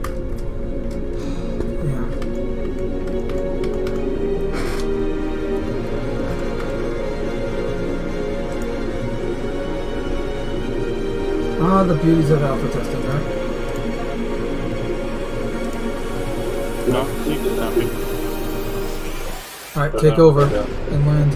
Well, it emptied. Oh, okay, yeah. So let's see if I get back in there, and if not, then I'll let you know if I spawn back in the seat. If I don't, take over. There's no one in the seat. However, it is still in the upraised position. Oh, that's interesting.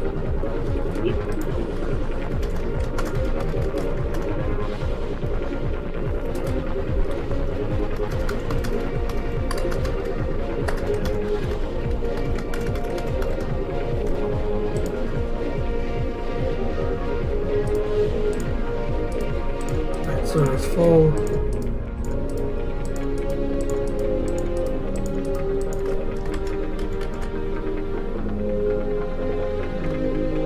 I'll lower the volume of the music just a bit because I don't want it to be too loud. There we go. It's too bad that the co-pilot seat won't let me actually film. Yeah, I wish the co-pilot seat would allow you to take over.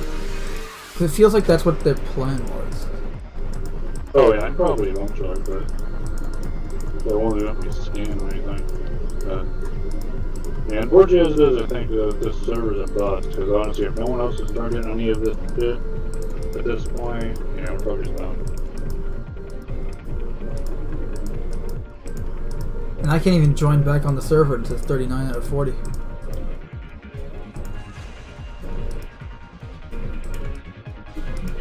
Oh, there we go, there we go. Loading it now.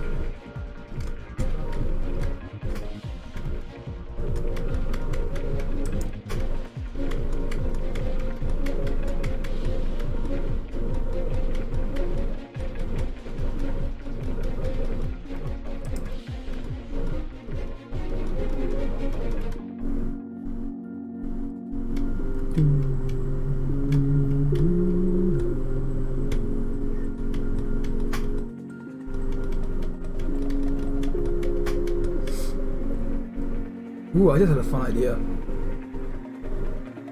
Because while I'm loading in, I'm seeing what. Because I didn't realize. So, Cam, you know Mindless Entertainment? What is it? The YouTube channel Mindless Entertainment. Actually, we did a crossover. You weren't there. We did a crossover with them a few weeks ago. Never. So, they're streaming on Twitch right now as well.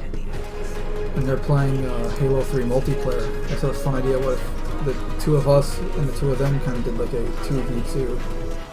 Well, I mean, I'm about to go to bed here. Well, not tonight. Not tonight. I mean in the future. Yeah. Because I don't think they're going to be doing that. Sure. At some point, maybe. Yeah, I'll bring that up with them. Alright, so I'm at like L1. You're at Mech L1 right now? Yeah. Oh. So yeah, then this Cutlass is... Yep. If you could fly it, I would say get it to Jericho, but at this point you might as well try and... I don't even know where Jericho is, so I can't teach it. It's right ahead of us, it should be.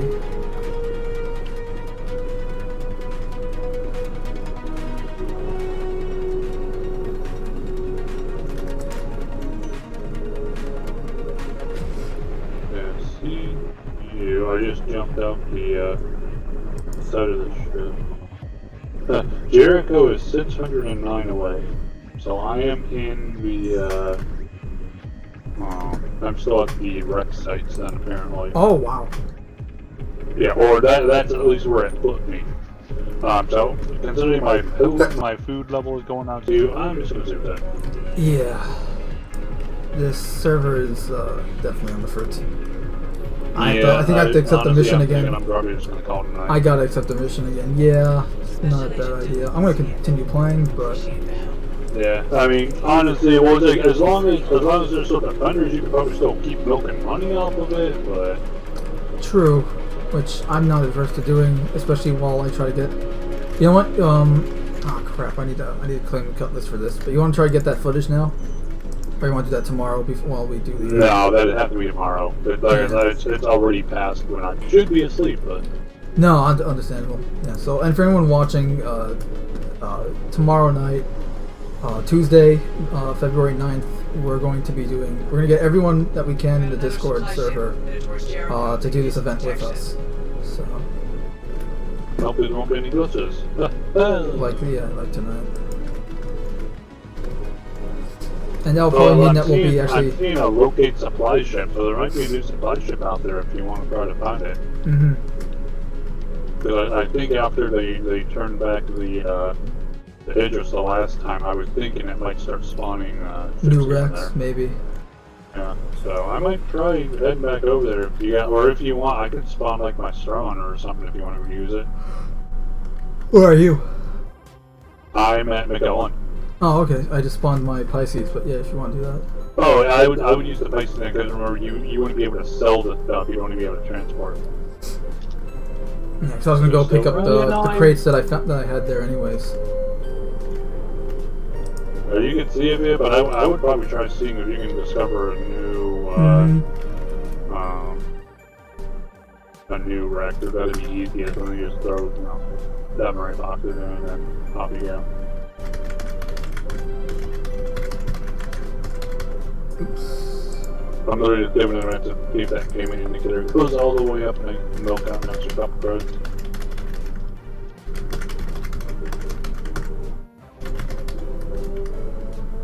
By the way, you saw the announcement I put in the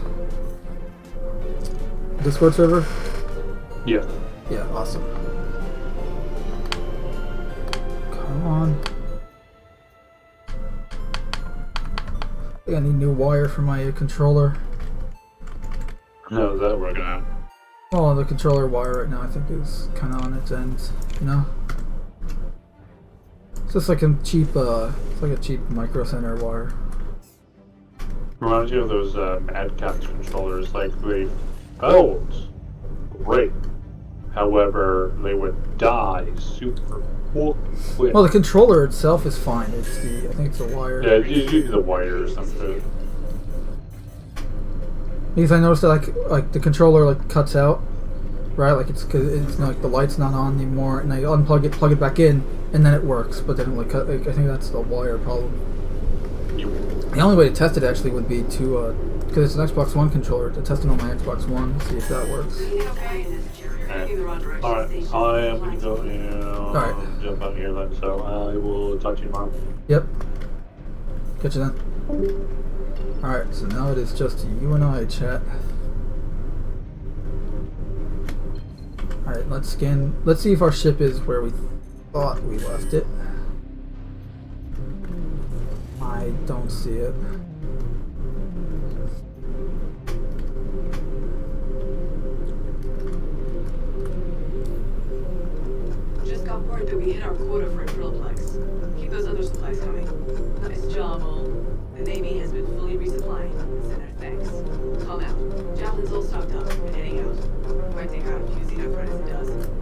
Wait, we did it? Hey, we did it! Okay, we don't need to go to the wreck anymore. Let's watch the... Hey!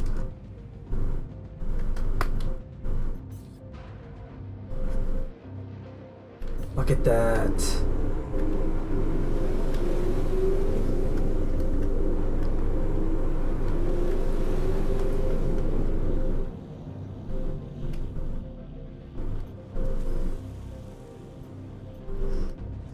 Check that out.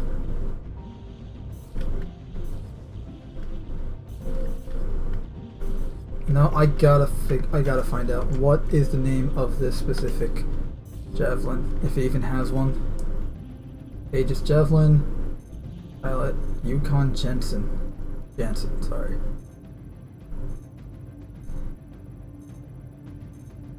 It doesn't seem to have an official name. Chat, let's give it a name. This will now be the United Empire. Just updated me. The Javelin's on the move. Heading The back out United to Empire of Earth ship. Let's call it the Jansen. Why not after the pilot? Because I got nothing better. The UES Jansen. Or better yet, well, the Jensen, like Adam Jensen from Deus Ex. Why not?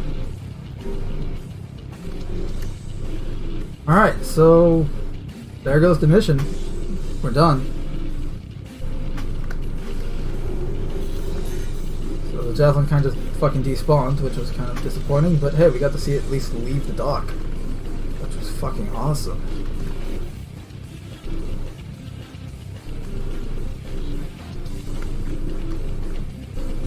And yeah, tomorrow we will be doing this mission again, but this time, assuming you're watching this live, tomorrow, Tuesday, February 9th, at 7:25 p.m. we will be in the Discord server, link in the description below if you're watching this on YouTube, and if you're watching this live on Twitch right now, link is also in the description, or whatever, the about thing. And what we're going to be doing is we are going to be essentially getting everyone, as many people as we can, and as many ships as we can, fully crew them and all that. And we're going to be doing this mission. We're going to be ferrying packages, we're going to be fighting the interests. Hopefully we can get some guys with Retaliator bombers and some bigger ships so that we can actually combat an Idris effectively. Because I feel like we've gotten a lot of footage of the packaging, of the package supplies and ferrying and all that, but I want to get some footage of fighting a capital ship, man. Come on, let's get like a freaking hammerhead and take the fight to them, you know? So yeah, if you have Star Citizen and you want to be part of that, you want to join us, by all means, again, link in the description or the about thing below. Anyone that has the game and is in the Discord server is welcome to join. This is not just like a, oh, here's a Casting Shadows thing where it's just me and Cam and the other guys playing. This is going to be everyone who has the game and in the Discord server can join us, and we're just going to blow a lot of shit up. Alright, speaking of which, we just leave the Discord chat there. I see a message there. Actually, speaking of which, yeah, Cam mentioned that we can continue selling them even though... Oh, I don't have the rec site anymore though. But I do know where it is. There it is. That black cloud.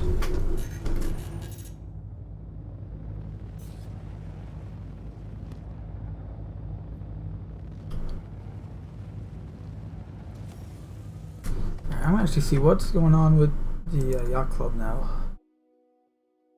That we finished the mission while I fly towards this. At the end of your fuel. Yep. Going to push the talk so that they It ain't don't going hear me talking to for a the while. chat. Lower their volume a fuck ton. Let's see here.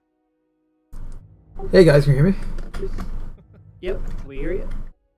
Cool. What you guys up to now? Oh, we just run around on Microtech. Got room for one more? XenoThreat for the night. Yeah, I literally just finished the XenoThreat on the server I'm on, so. Cool. Clear the whole 300,000.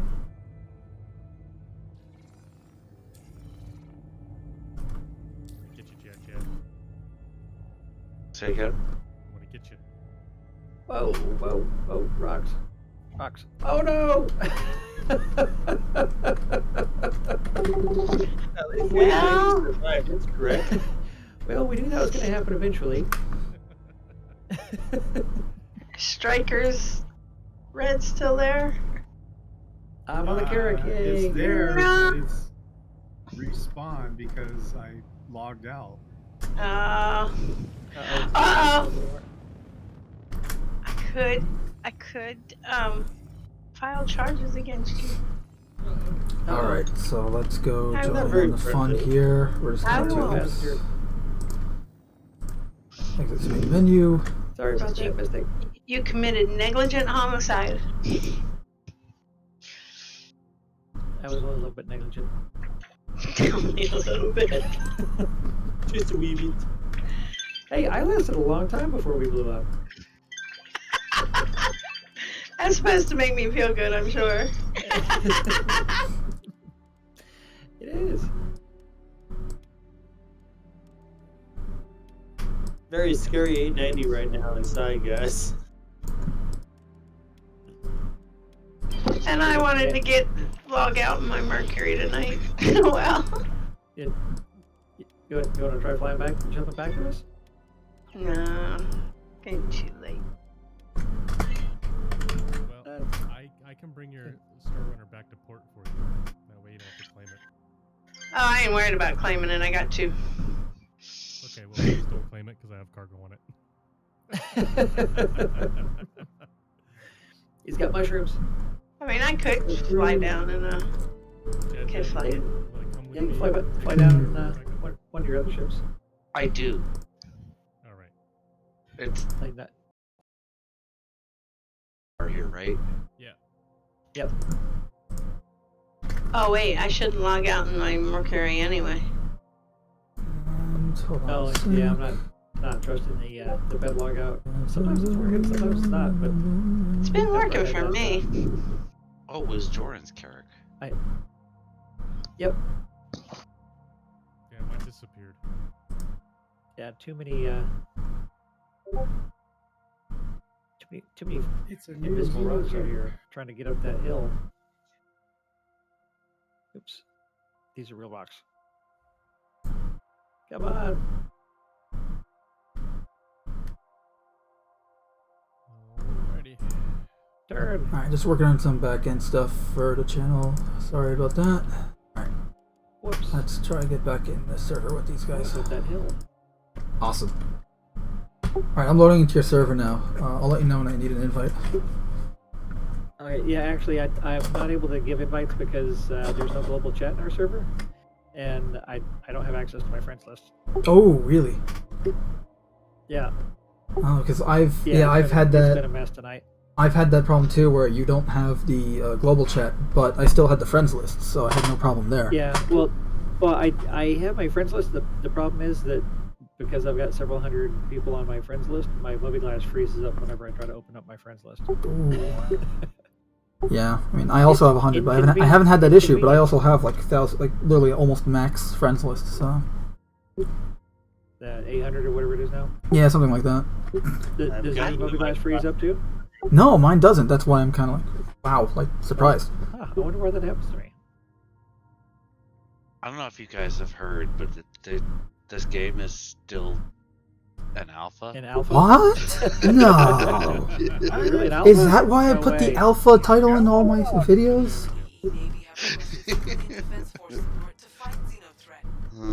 What? You gotta be lying, man.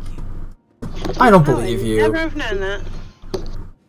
Jokes aside, though, I am glad that they're not peddling this as a full, oh, it's a finished game. And I mean, and to be fair, it does handle better than some finished, quote-unquote, finished games these days. But still, No, it's not. no, but I'm saying it's not a finished game, not by any stretch. And I'm glad they're not like, oh, it's finished, and it's like, no, it's not. Oh, I would love to say that all of us are ducks. All of us are ducks, and you just let the water roll right off your back.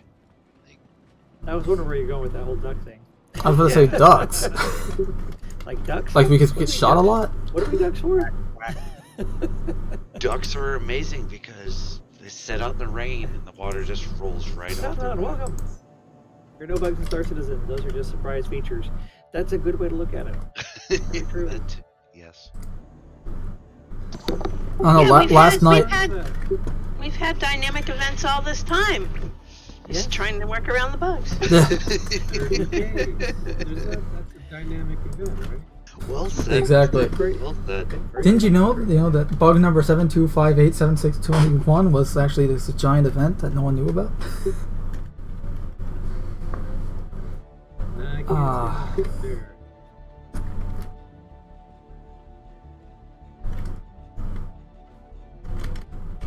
Oh my god, I still have the soundtrack playing in the background. That's great. Gold Horizon. I'm raising the volume. Run over the hill.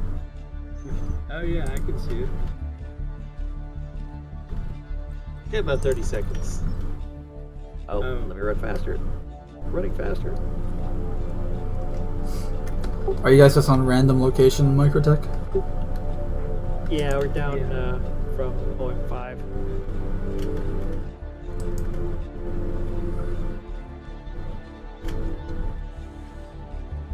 Is there a party at all or no? Yeah, there is. Who's party there? Is that Porter? Yeah, Porter is. Can Mando get an invite? Is Mando an invite there?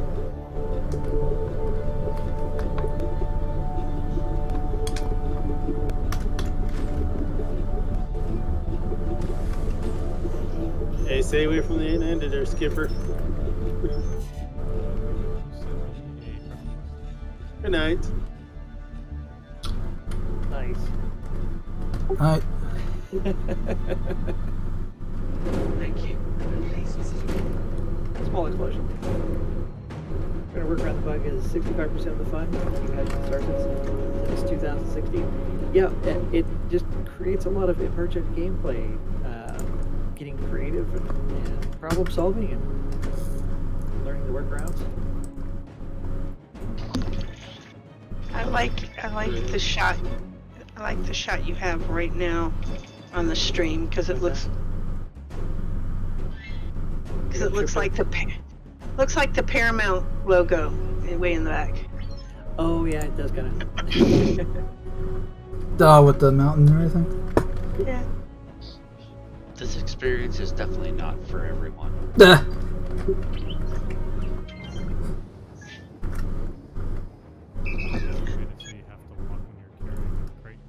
I mean, jokes aside, it isn't. That's why, at least to me, that's why I like streaming it and recording this game, is because, like, yeah, this way people who don't, like, either they don't want to play this, like, glitchy, alpha state of the game, they want to wait until it's finished, but this way they get, like, literally a daily update of it. Here you go. And for those that have no idea what the project is, here you go. Some people want to have a finished product. And is understandable. Yep, some people don't have the patience. Did I ever get a party invite? Did you send me a friend request? The LT Porter? No, I did not. You're not on my list. I just noticed the trees up there on the hill. Those are some of the ones that are kind of floating in space. They're not quite in the ground.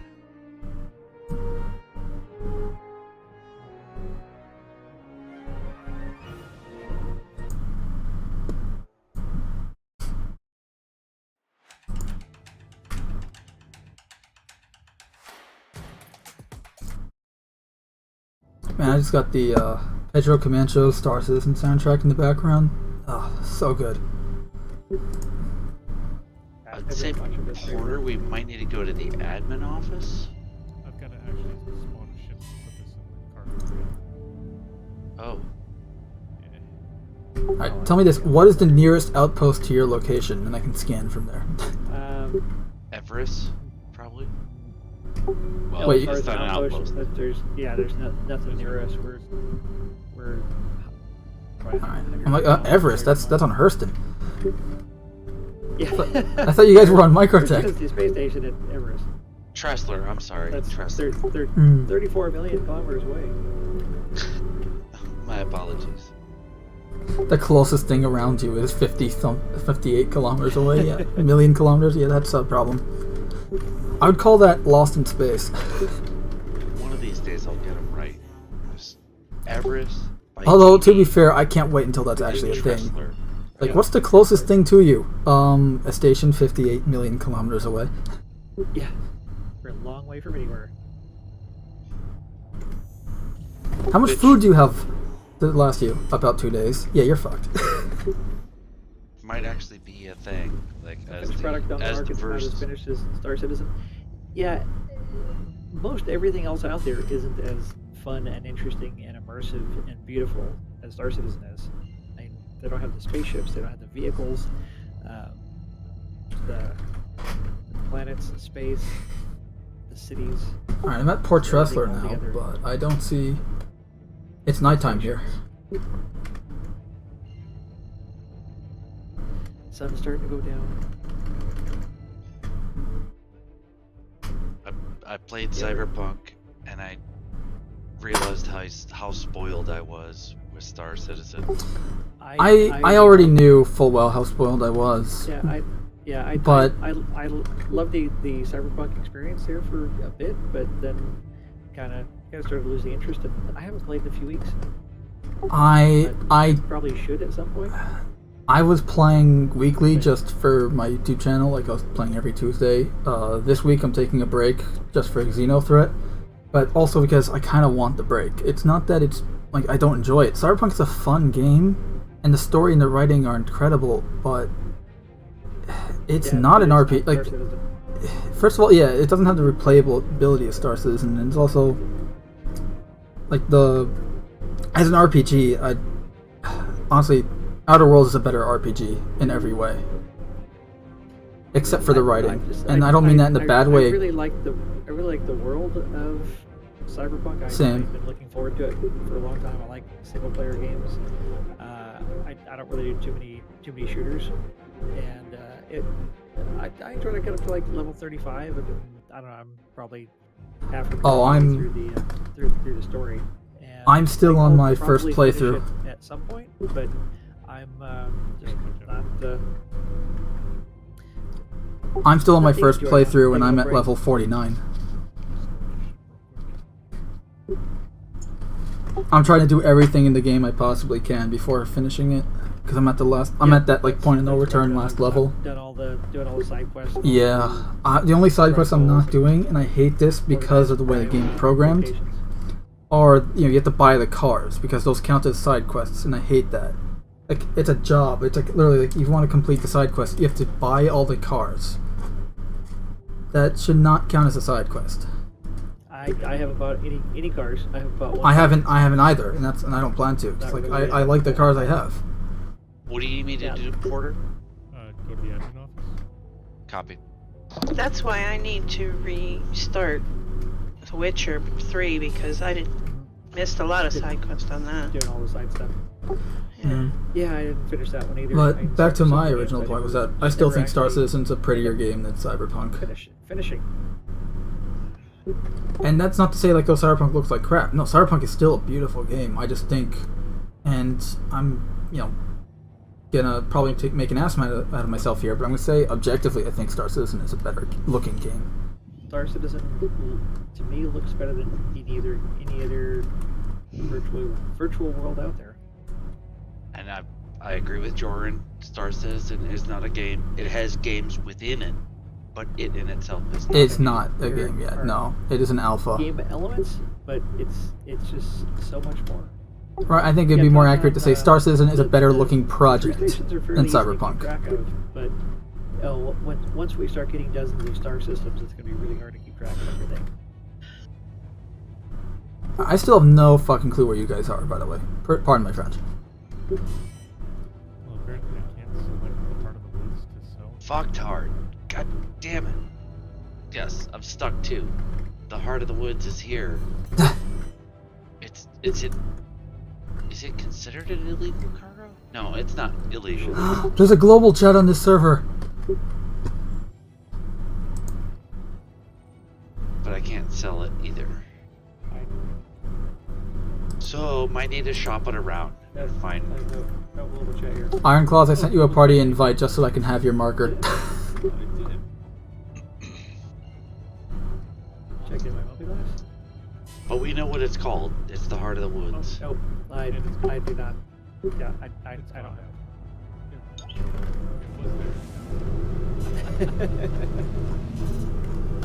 Alright, I have a marker for Mystic now. Yeah, but I'm in New Babbage. Yeah, which is I'm why coming, I'm I coming. know that, and that doesn't help me. Or are you gonna come back because it's the Yeah. the sun's almost down here. It's almost dark. What the? I was thinking since the sun's No, it felt like someone just hit my shit, but I don't see anyone near me. Oh, if you're gonna log, then yeah, I'm not gonna come back out there.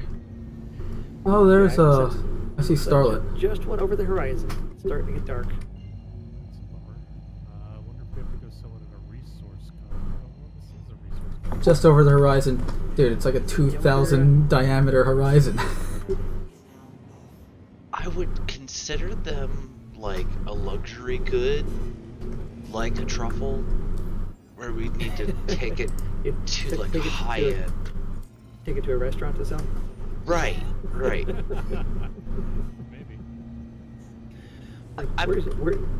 Where's Please don't the shoot fine me, dining Starlet. restaurant? I haven't done anything to you yet. I've done. You didn't hear me I've say done yet. a little bit of reading about mushrooms, and the reality is that most fine dining restaurants do Either not source them from. The MGL 1206. How are you supposed to pronounce that? I'm terrible with those sorts of things. Welcome, welcome. Yeah, we're actually just finishing up. We've been hanging out here on Microtech, enjoying this absolutely gorgeous location up here. I'm still going. But the sun just went down. Alright, star map is not loading up, which is Okay, annoying. quite Let's try it good, again. Maybe- There we maybe- go. Third time's a Mike, charm. Mike George. Now that we have MGL. party markers only on our HUD, though, that's Take it easy, fucking guys. annoying. All right, Iron. Have a good night, Iron. man. Glad you Ah, could join us. flying it the old-fashioned way, it looks like. Yeah, I'm actually just about to send the stream off to somebody else because I'm still streaming, by the way, so. sun's gone down over here, and Actually, I'm almost I'm close to being monetized on Twitch. It's crazy. it's time to head to bed.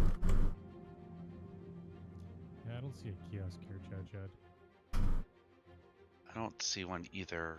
Port O would be my next guess. Good night, all. Good night, Good night, Starlight. Night. Have a good day.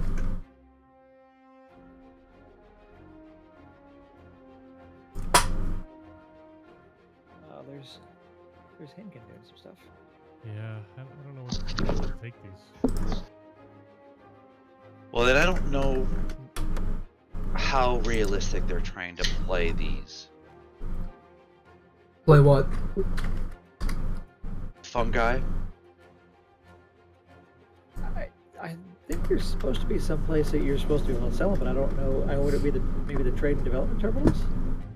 Yeah, that's what we just tried to figure it out. They're not working At there this particular location. Are you at a space station or are you at New Babbage? Yeah, we're at Tressler. I wonder if you have to do it at the trade and development terminals at New Babbage. I will try that later. But realistically, like I was SMGL? saying that Alright. most That's the mushrooms view you're are gonna not get farmed. for a little bit. They have to be foraged. So you have to go find them in the woods. I'm sending the stream off to Henkin. Fixing to head to bed here. Already have a lovely evening out there. Thanks for hanging out with us.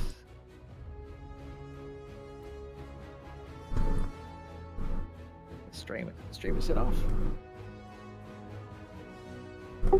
I'm still streaming, by the way. I'm gonna probably go for another hour or so. Okay. Oh no. I tried on a pair of gloves, and now all my armor disappeared and my hands are gone. It's okay, you need them. Your head's gone too. Oh, I can still Oh. see my head. Oh, that's I can't. great. Oh no. So he's got the you tried on armor at a store glitch. Oh yeah, no, that's even better. You know, like when you try on armor and then Pull up your when you Moby take it class off, again. you have no head and hands. I want to get a screenshot of you. Yeah. The way you Yeah, said that, I no want to get a hands, screenshot of no you. head. Yeah. Dear God. Oh man. Portobello mushrooms, baby bella mushrooms, moonlight mushrooms, they're all the same. They're all offshoots of white mushrooms. She is correct. Mm-hmm. What it secretly Your is they're your just mushrooms. shiitake, your They're just mushrooms with food dye. shiitake is another mushroom variety. Like, what's the big one that there's something like? There's a big one. It starts with an A. Really prized. And you usually get them after a forest fire.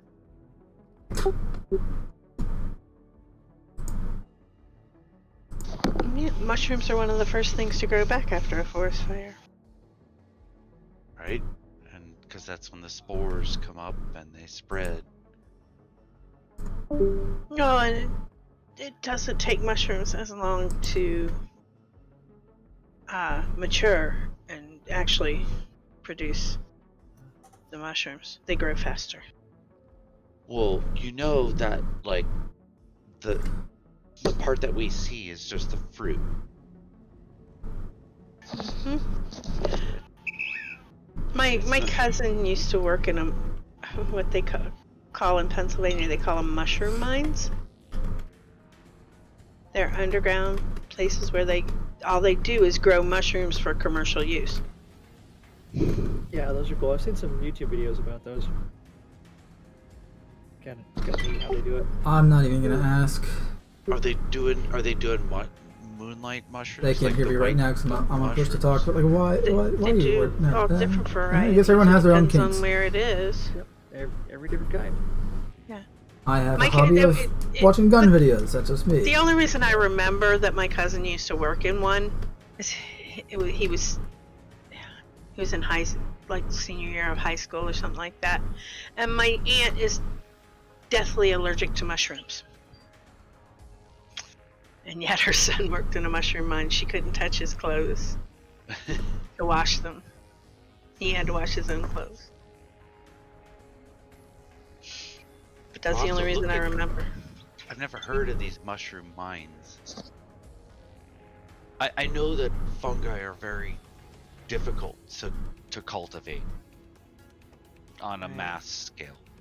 Good night, you guys. Heading off to bed here.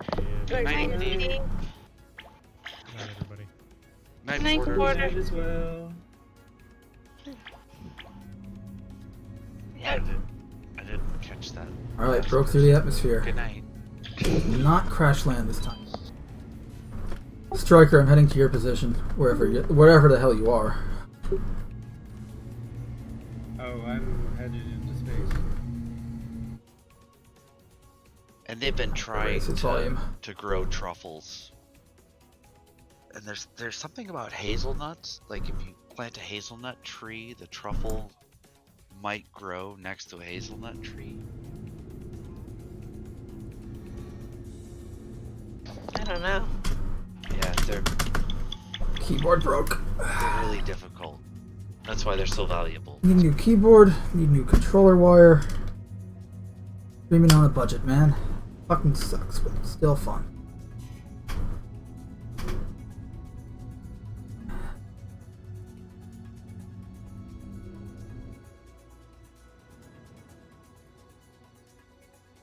Oh, look at that, like...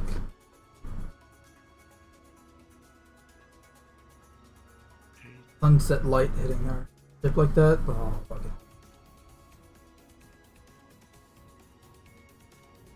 Push these mushrooms. See where I can sell them. Now we're in darkness, and our accent lights are the only thing lighting up the ship.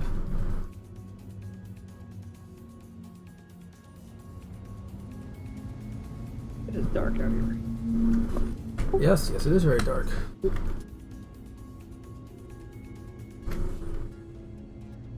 But without going too far on a tangent, I'm really happy that American society has opened our ideas to mushrooms.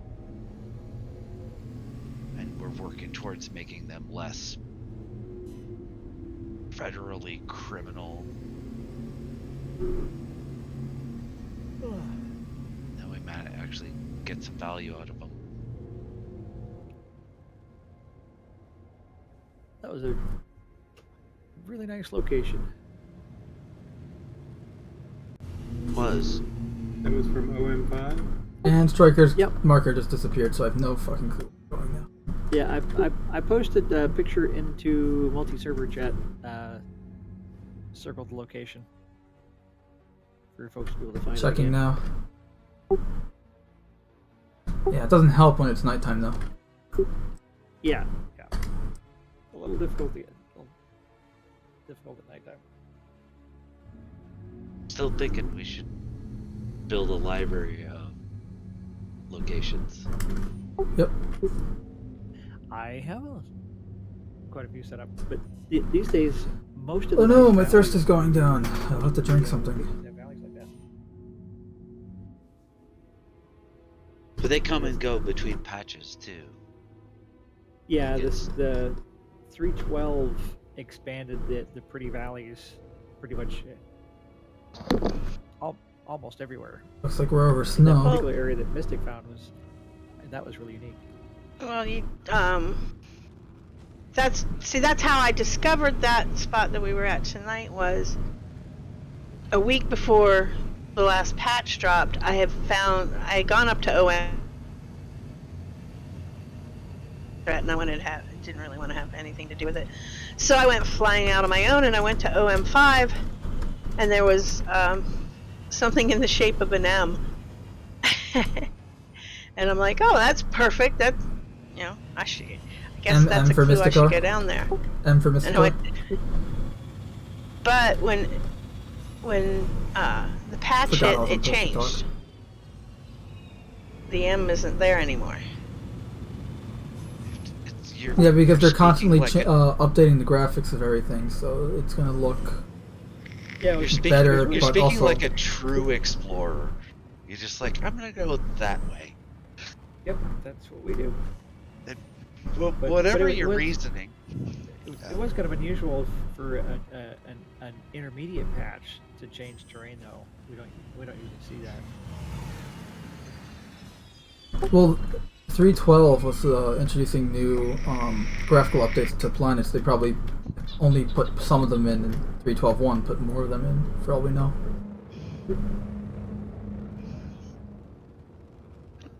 Yeah, it just seemed perfect. Yep. I just watched Master and Commander today. Like, I haven't seen that. Really? Oh, it's a good film. Yeah, it was one of those that I meant to see and I never got around to it. It's a good seafaring film. I just went It's all like, tab well, we and can't blew up, didn't put I? in the port, Are there sea so shanties? Oops. I was trying to get good there- music to they play while I actually flew did around, and sing, we hit that mountain. and Yep, I see he it. danced. Oh, that's just fucking rich. But one of the That's things I thought smarts. was really cool is like, well, we can't go back to England to repair our ship, so we're gonna have to fix the mast on the fly. Like, go put into whatever port we can find and get some wood and build another mast. And that's kind of what you had to do. Yep. And I could see that in Star Citizen, where it's like,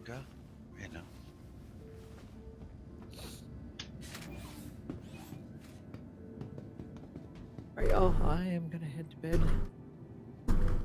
Lovely time this evening. Relaxing. Beautiful exploration. Thank you for hosting as always. You do a Always great job. Fun time, everybody. Good hanging out. Yep. Good night, Good night, y'all. everybody. Good night. Night, guys. Hey. Good night, leavers. I'm away from my keyboard, so I can hear there's somebody still here, but. I'm on push to talk, so you shouldn't be able to hear anything. Well, maybe it's my own ship that I hear.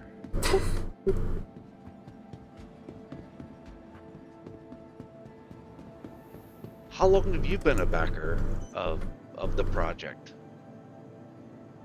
Which one if of us? I may ask. You. Going over half a decade now.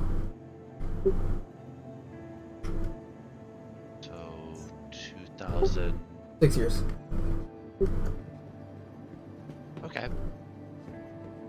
Close, like almost 7 years in a few months.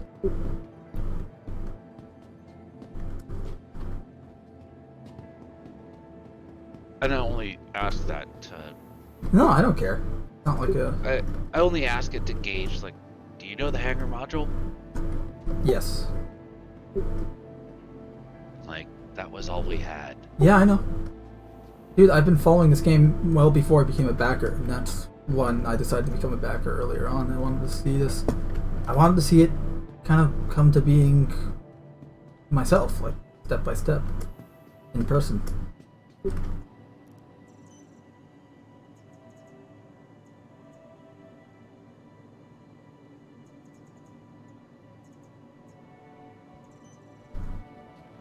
As soon as our group disbanded, I got global chat back. Do you want that?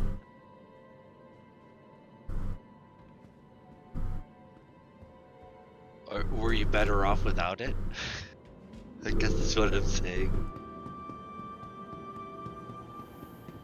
Well, for security, it's a vital part of the concept. Without the user list, kind of blunt. I didn't think of that.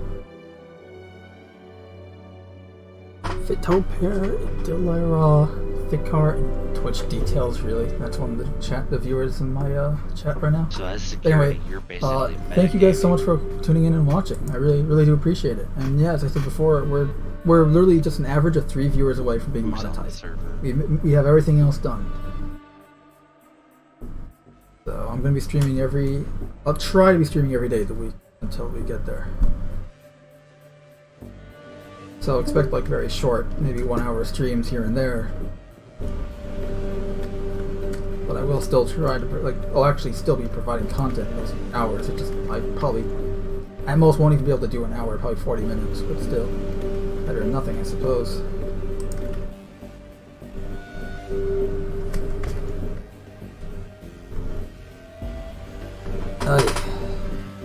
I'm gonna play a bit on the Star Citizen soundtrack.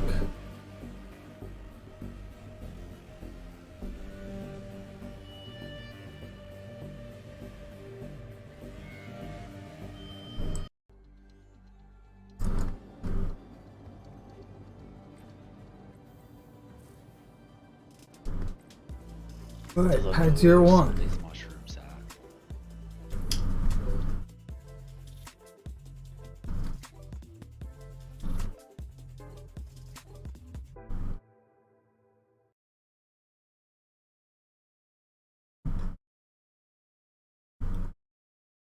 I might do a live stream on YouTube tonight as well for anyone curious. Why do we make our Might pillow have in the to shape of learn a that cube? piece of information I'll tell and you. share it with others. Oh, there's an ad here for music video I have on, sorry.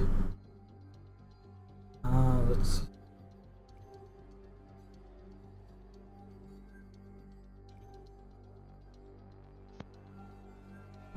How'd you heal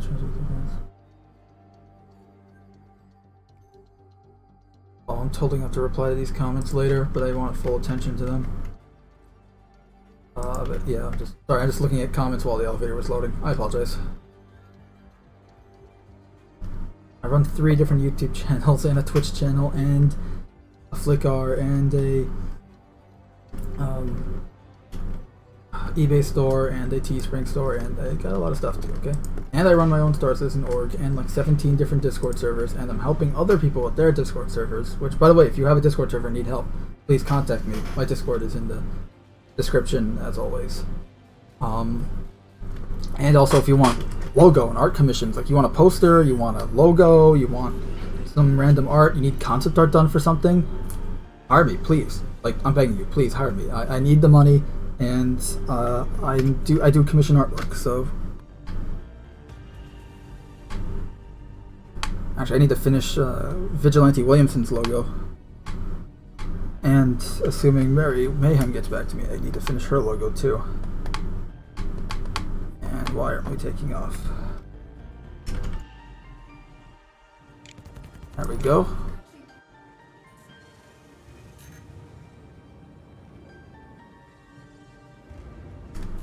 Alright, let's see what's going on in the verse. Hey!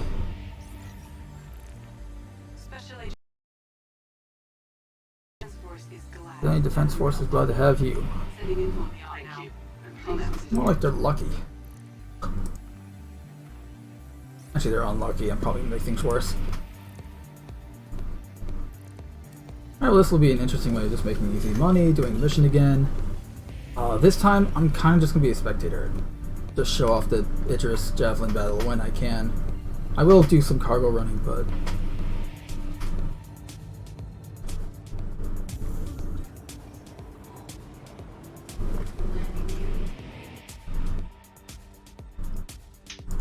Jeja, you still there? I am. You in the game or not? I am. We got the XenoThreat mission again. Do you want to run it? I'm already at Jericho if you want to join me. What do you want me to bring? Want to bring something that can actually take on a capital ship? If you have anything? I don't think so. Alright, how about this way? What are my options? I have a pair of hands. They're really good at the cargo part. Alright. I'm heading to the Rex sites if you want to join me. I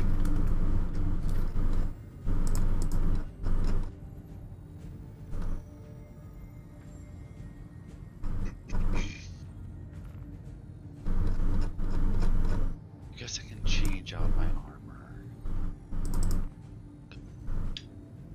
I'm really curious about these mushrooms. Yeah, I came in late, so I have no fucking clue what the mushrooms are about. I mean, I know you guys are all foodies, like a bit crazy, so, but I mean, what is up with the mushrooms? Are we talking psychedelic or like food? Sure. Oh boy. You asked an or question. What was that? You asked an or question. Don't ask or questions.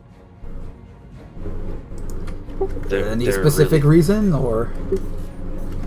Well, they're ambiguous. Fair enough. Are they food? Or are they psychedelic? Okay, fair, yeah. And I mean, the the psychedelics are. Yes. It is, yeah, true. Yeah, but not all mushrooms are psychedelic.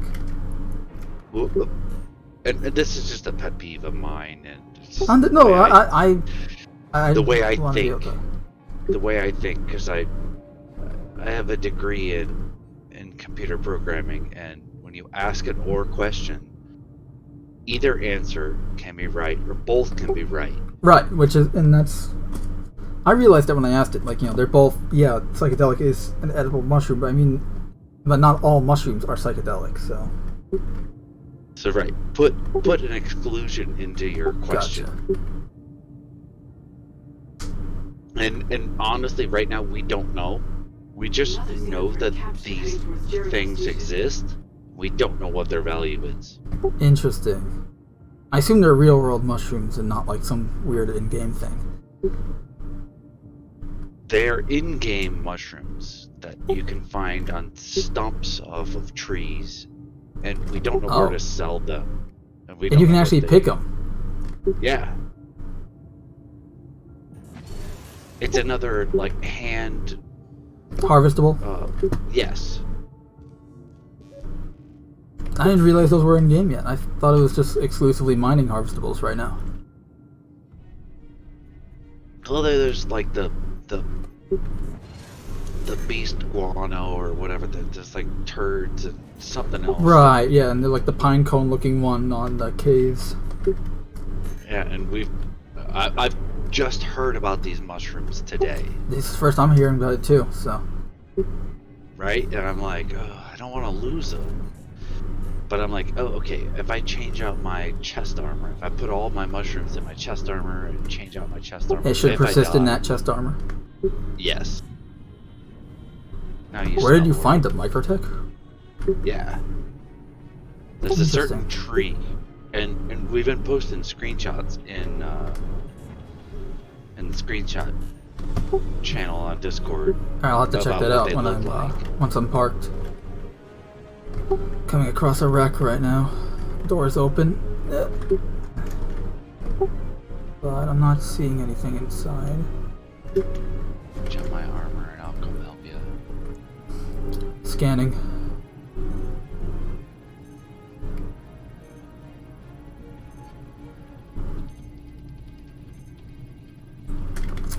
This wreck is empty. Thank God for scanning.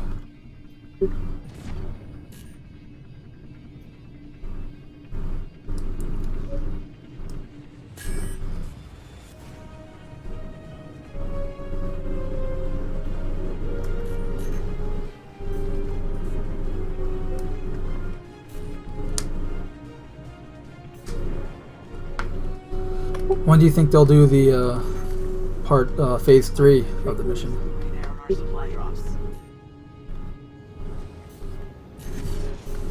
Good question. Because I heard it's supposed to be this week, but that could mean anything from tomorrow to Friday. So. Yeah, it's an easy question to ask. They're one of my pet peeves in life is when people say quick question. Your question is quick, but your answer the answer is not quick coming, that's for sure. So I would say, what are they trying to do? And I think from what Tony Z said...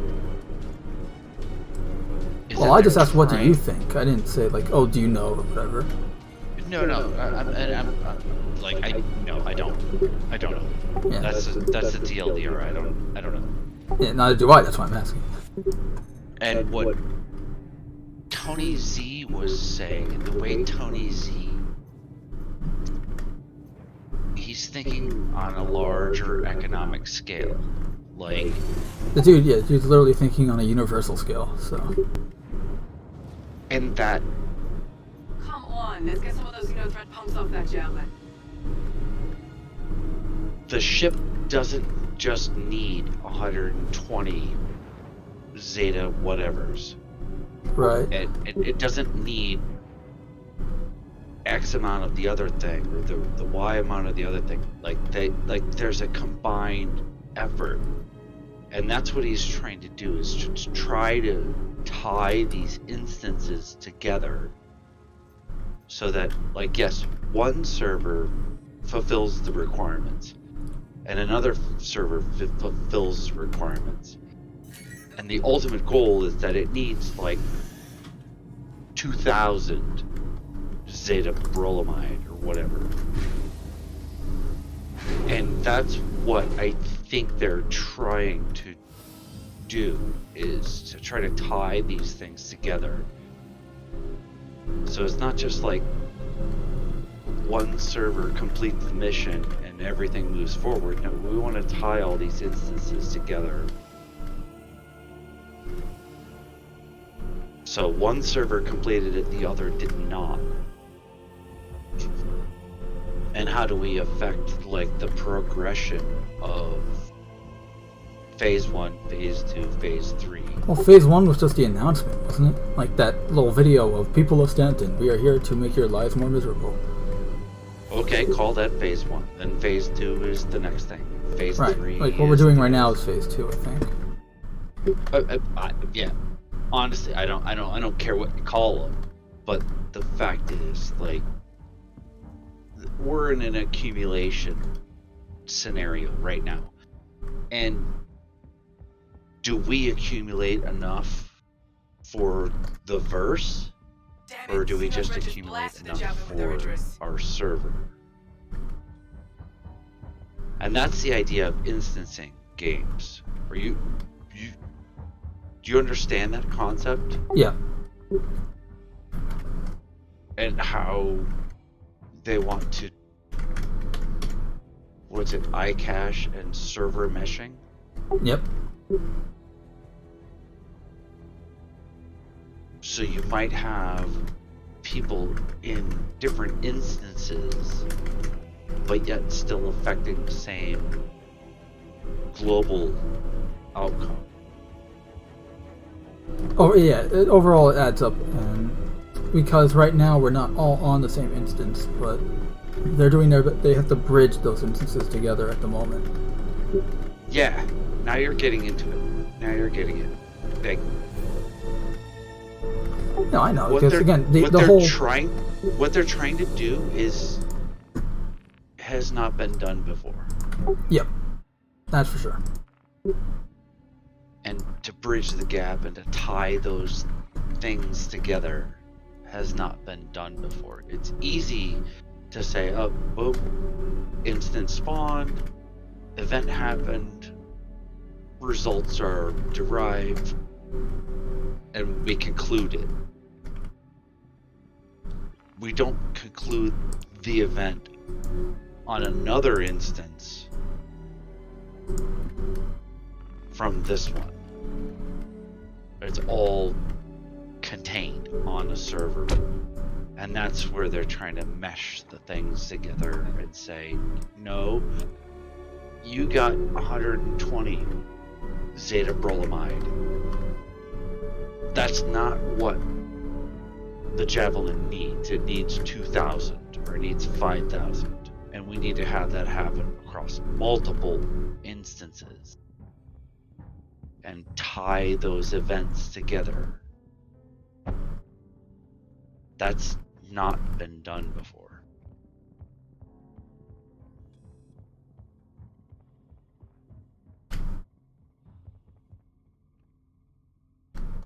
And that's what one of the other things I just like, hey, remember, these guys are doing shit that nobody's ever done before. Like, holy fuck. And they're also doing it, like, look, Star Citizen, they have to make the, I stress this a lot whenever I do like a video or something, so they have to make the tools to make the game from scratch. And then train the people how to use the tools. Right. And like, look at the planets. Like, remember it used to take them like 3 years to make a planet, and then they managed to improve the tools that they use to make planets for like, to the point where now they can make a planet in like a month. And they still have to teach the people. Well, they had to. I don't know if they're up to speed yet, but that's what we're hoping with bringing on. I think it's the Ontario office. Yeah, the new office with Turbulent. Yeah. And like, all right, you guys are gonna make the planets, and we've got all the tools. We're gonna teach you, and just make. That studio has 102 people in it, I think. Yeah. Close to, anyway. Fantastic. Yeah, well, now CIG overall has gone from 500 people to 602. So. Oh yeah.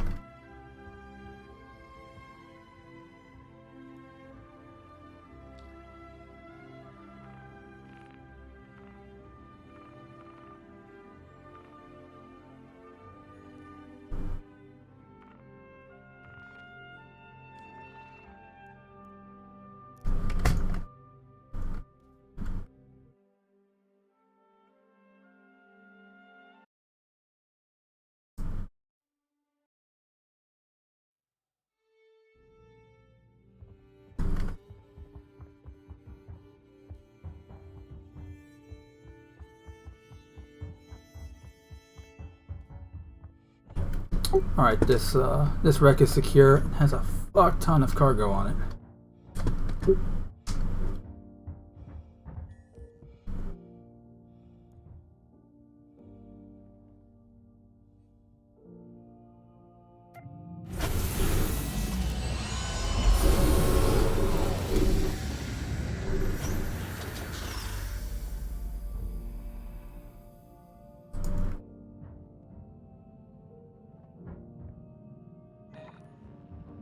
I'm jumping to Mike L1.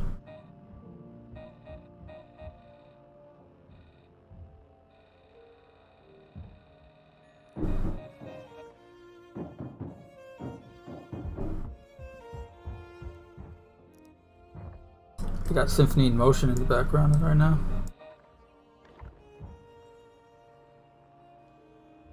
Ah! My screen's all black. Using the multi-tool right now. I haven't But I seen that think glitch in a even you while. were saying earlier, well, agreeing with earlier, it's like Cyberpunk, AAA game, came out just a couple of months ago. Not even, yeah, almost 2 months. Tomorrow? Yes, Really 2 months got tomorrow. AAA, No. and I think it's because we're spoiled. Like, we're looking at Star Citizen, we're looking at this. No, it's Cyberpunk. Even if you've never played Cyberpunk, it's We're got like, problems. yeah. I want Cyberpunk to be more than just the same routine kind of game. Oh, you mean that type of spoiled, where it's like, you know, why are we getting the same over and over? We want something that's groundbreaking like Star Citizen. Okay, yeah, I can see that. I don't know, to me, I always try to keep Which I will say, open-minded. first thing need to establish is make sure everybody understands what a game Yeah. is. Well, that's the thing. What's the Cyberpunk, I definition think, of a game? I think they misadvertised, grossly misadvertised the game. And I say that because they advertised it as a hardcore RPG FPS game. You know, like a first-person perspective, not so much but with FPS elements and stuff. And that's fine, except that's not what it is. Because, you know, I've played hardcore FPS. I've played The Outer Worlds. I've played Fallout New Vegas. I've played, you know, real RPGs and that are like, you know, at least third-person or first-person RPGs. And Cyberpunk, I don't think, is it. And that's what I'm talking about, like the misadvertising, that, especially since, you know, in a RPG, usually your choices affect the world around you, and you know, like you can literally decide, you know, the life and death of like a lot of people in those types of games. Special Agent Dilly with the CDF here. Quartermaster And in Cyberpunk, a lot of the choices you make feel meaningless. Now, that's not to say like, oh, every choice is horrible, the game sucks, blah blah blah. I mean, the game's fun, and the story, the writing for the characters is fucking amazing. Better than The Outer Worlds, and even, in some elements, New Vegas. But, overall, like, if you want an RPG, play New Vegas or The Outer World. If you want... Because as fun as Cyberpunk is, it's not...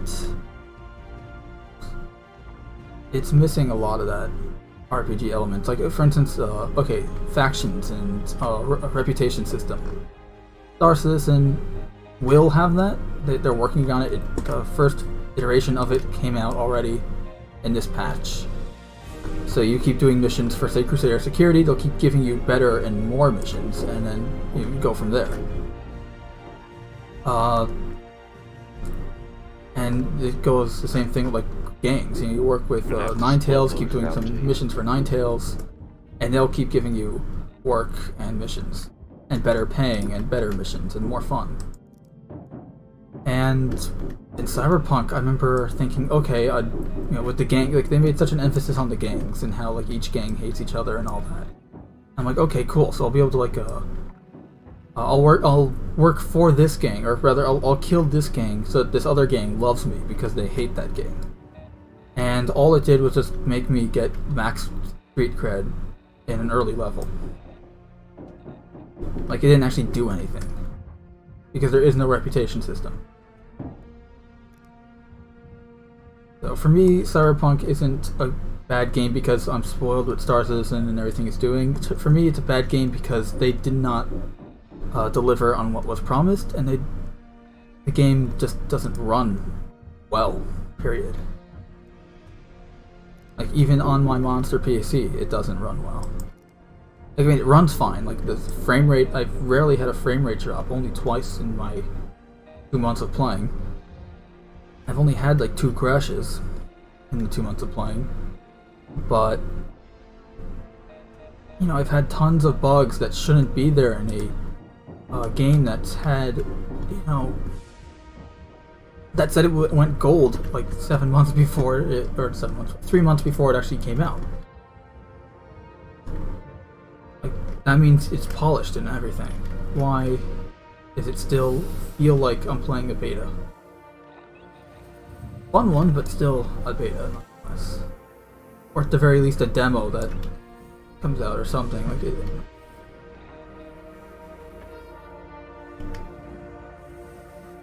Alright, and now I'm dying because... Okay, speaking of bugs and stuff, Star Citizen really fucked up their EVA mechanics when they introduced the multi-tool tractor beam.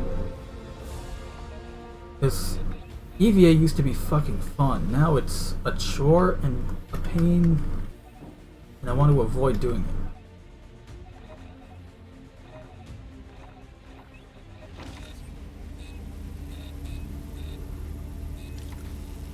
Mando, I don't have your Twitch on my list. What was that? Are you streaming?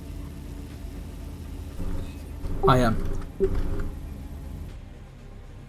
And you're under Mandalorian_Merc? Yep.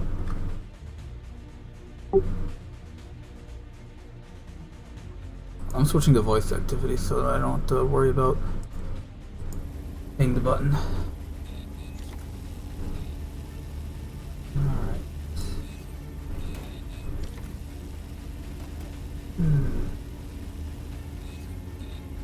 Need to clear a walkway here so that I don't die. I'm trying to enter and exit this ship.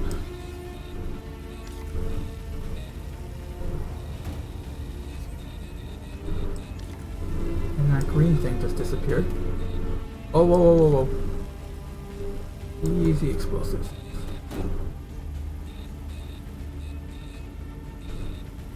We get some more.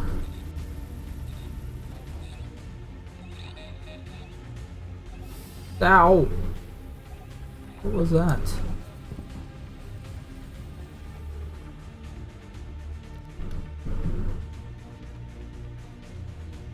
Oh, it's dumb.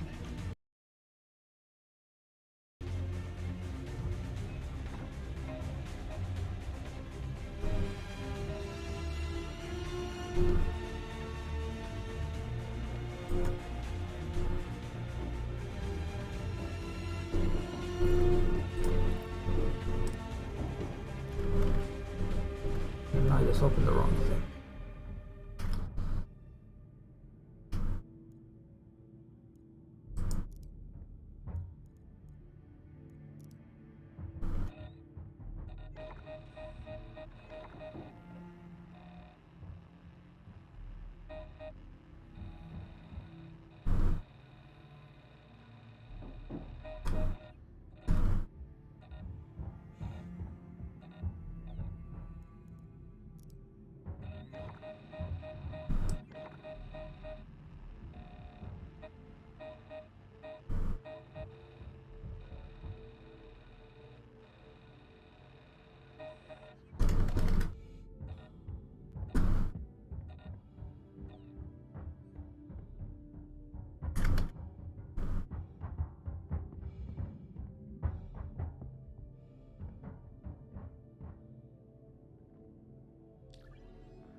Yeah, I definitely have a problem. Whenever I see dead bodies on a ship, I don't see like I don't see like, oh no, it's a, you know, people died here. I see, ooh, look, shopping, weapons, and hopefully in the future armor.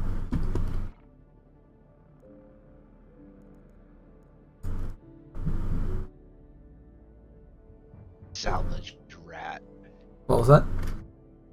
Salvage rat. Look, I haven't bought the only weapons I've bought are some of the new stuff that you can't loot off of corpses.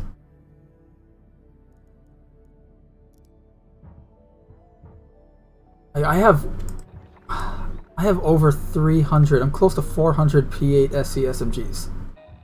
Oh, I know. You started rattling them off. I had to cut you off and be like, Yeah, alright, I don't I have too many of these. Well, here's the thing.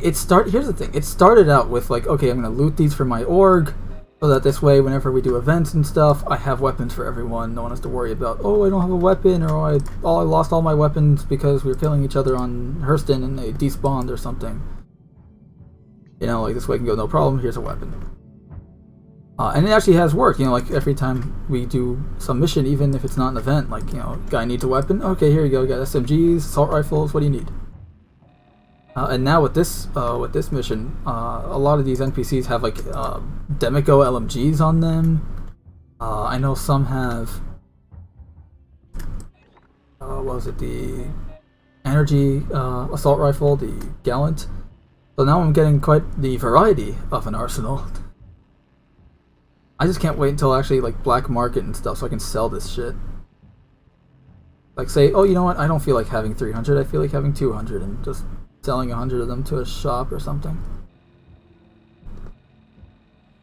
You don't scare me at all. Who? You. Me?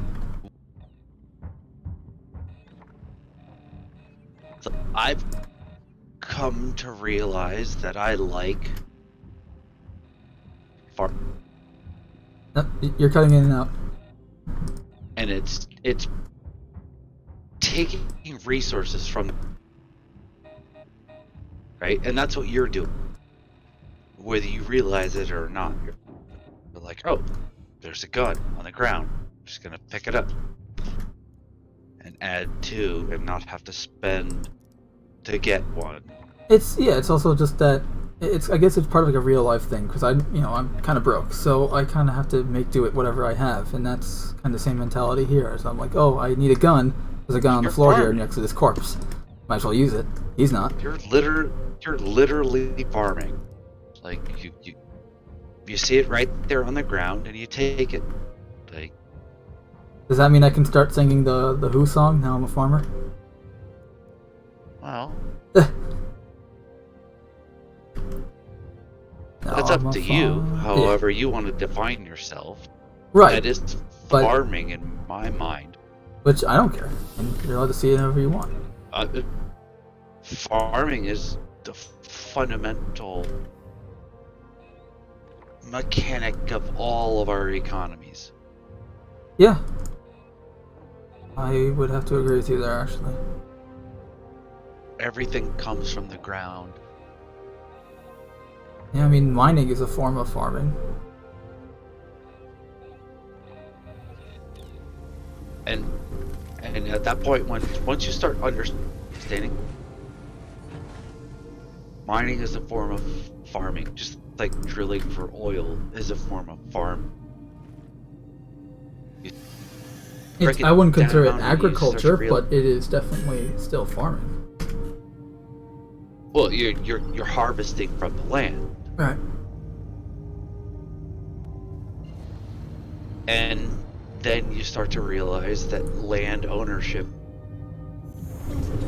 is the most important thing for what they call it the first economy is harvesting. You know, almost most major wars were over land, so the second economy is manufacturing, where you take somebody's harvested goods and you produce them into something else. Yeah, it's like making a compound. You take all the raw elements and turn them into something new. Right, you make a sword, or you make a car, or you make a house, or whatever. Like, but the wood Make for an that N134 house had to minigun. come from a harvesting, and the foresters, those are the guys that go out and cut down the trees and make them into timber and turn it into a house. And the third economy that I don't know that we have a fourth yet, but the third economy is service industry, where like somebody serves you at a table at a restaurant. They didn't make the food. They didn't harvest like the middleman, eggs, the intermediary. right? So you see, like, so there's the first economy, which is the farmer that raised the chickens, that made the eggs. And then there's the second tier, which is the guy that's taking those eggs and making it into an omelet. And then there's a third tier, which is that person that's bringing it to you at it's the service industry. It's a third tier.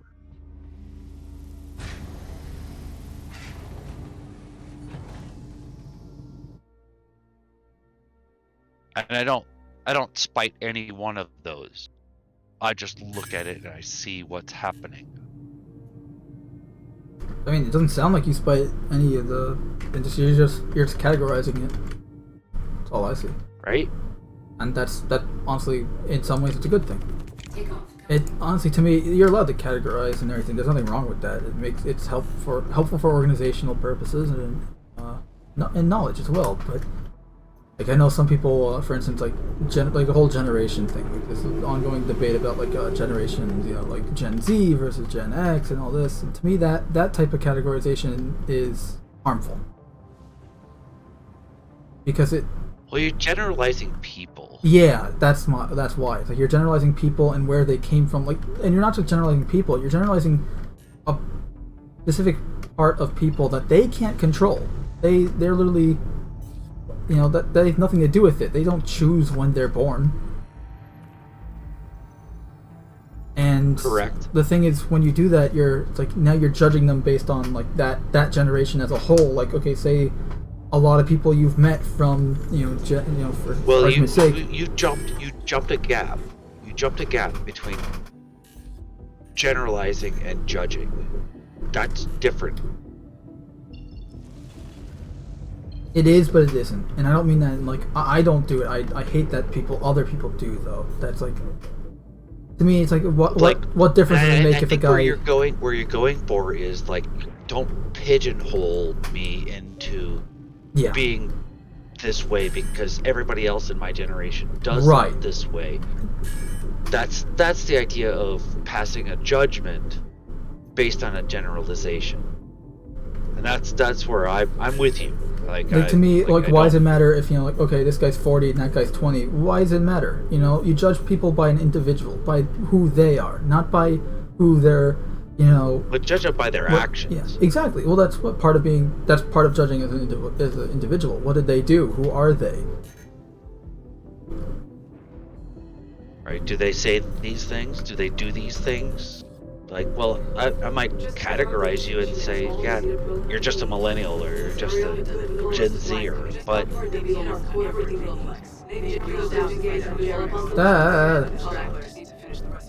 my comms are bloated with dually.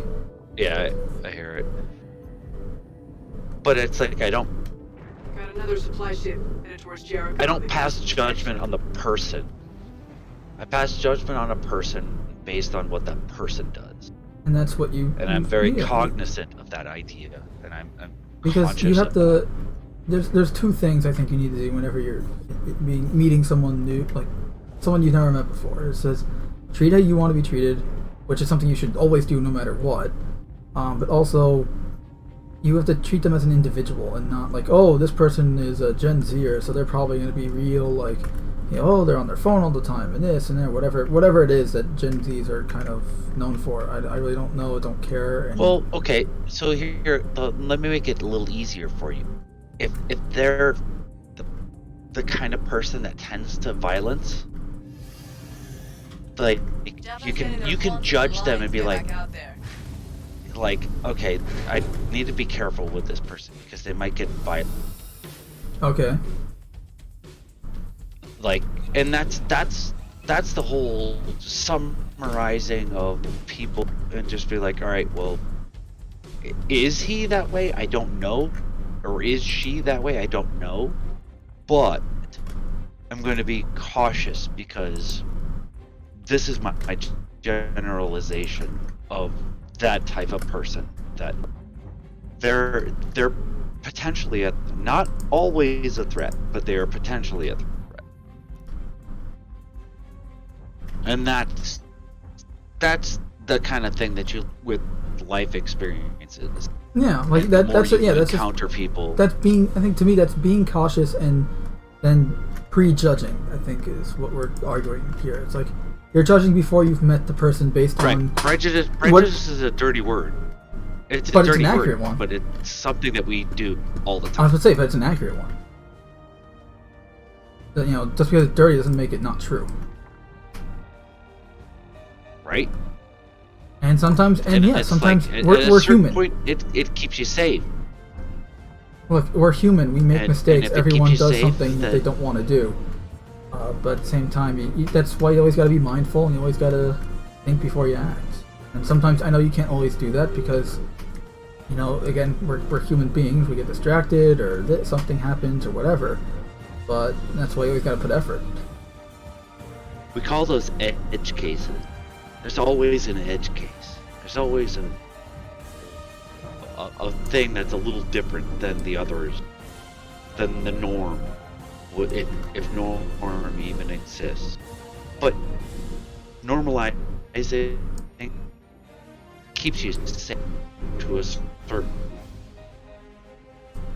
You tend to be right. Sometimes you're wrong. To be wrong. That's the way I live, at least.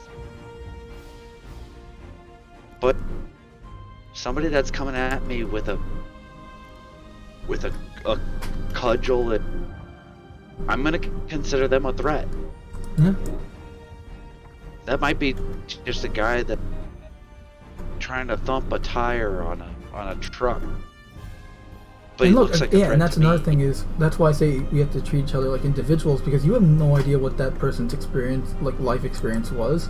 For all you know, they had a very traumatic experience with someone holding a tire iron or something, So that's, and like I know a lot of times and it's like, and somebody approaches you with a tire iron. You might, What are you gonna do? Like. You don't know what it depends on circumstances, but say the circumstances is not, you're at a garage or a gas station where it would make sense. Right? Yeah, you're absolutely right. Like, and that's completely, like, it would be the norm.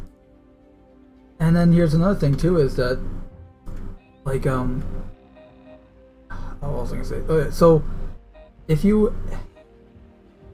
I lost my train of thought. Hold on. You're fine. Yeah, that's just the whole. I think we agree on the same. Oh, thing, we did. I definitely think we. Generalizing is helpful, but it's not the rule. And it can also, though it is helpful, it can be detrimental. Yeah, you always doesn't mean it is detrimental. It means it can be. Think Murphy's Law. Anything that can happen will happen. Which is, by the way, not. A lot of people think Murphy's Law is anything that can go wrong will go wrong. That's the modern mistake on the rule. The actual Murphy's Law is anything that can happen will happen, which is kind of almost like a multiverse. It's kind of like look, if you think it can happen, odds are it probably will, and that's kind of why you need to prepare for it, because it's a science. Again, it's all based in the science of, if you're doing an experiment, if you think this will happen, prepare for it, so this way your experiment doesn't blow up in your face, in some cases, literally. Probably where it came, I don't think that's where it came from, but that's how I said that. tells me that you have a foundation in scientific evidence. Yeah, well, Any you know, idea when I was you know the scientific method, and the scientific method is test and repeat. Science rarely proves something as true. Rarely. Science is mostly about proving stuff wrong, honestly. Yes. I mean, I think that's one of the smartest things Albert Einstein has ever said, was that it's true until you prove it otherwise. Because that's a lot of science. Well, it's not even true until you prove it otherwise. Well, but the thing is, no one can prove that it's false until you can, you know? So you can make up anything and then... No, you're going about this wrong. We can prove things to be wrong. And that's what we do. And all we do is prove that they're not wrong. That doesn't make them right. All we've proven is that it doesn't work this way. Yeah, I mean, and that's... So, that's the idea, that science doesn't prove something as true.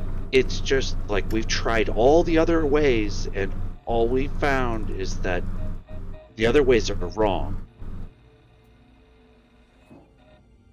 But we don't prove that this one thing is true, and that's a really hard thing to kind of grasp. We never prove something is true. Well, we rarely, I should say. Yeah. There are a couple of cases. There are a couple of times, but I wouldn't say rarely, but I'd just say in comparison to how many times we prove things wrong versus prove things as truth, yeah.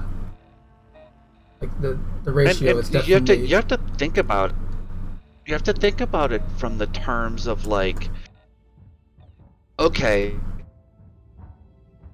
your sister died because you didn't pray enough.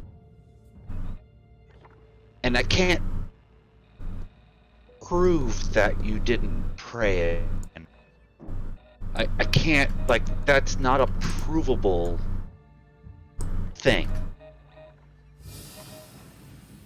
So I can always hold you responsible for your sister's death, because and I'm sorry if you have a sister, and I'm not. I have a sister, and thank God she's alive. but the idea being that, like, if I say that you didn't do something that's not provable, that's not provable, then how can anyone tell me that I was wrong? Right. It's an incontrovertible statement. Like, yeah, maybe it was because you didn't pray enough. But maybe that's it was because you didn't pray enough. It forces you to beg the question, how do I know?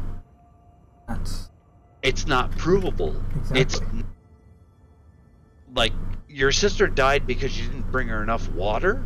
That's a different statement. That's a provable. And to me, a lot of the times, like, even with a lot of example arguments like that, is that there are so many variables in almost every situation that it's hard to compare anything. Like, in that kind of circumstance. And that's not anything, like, against your argument. I'm just saying, like, in terms of... that's why it kind of harkens back to... It's not scientific. Because it's not... You okay? Contra.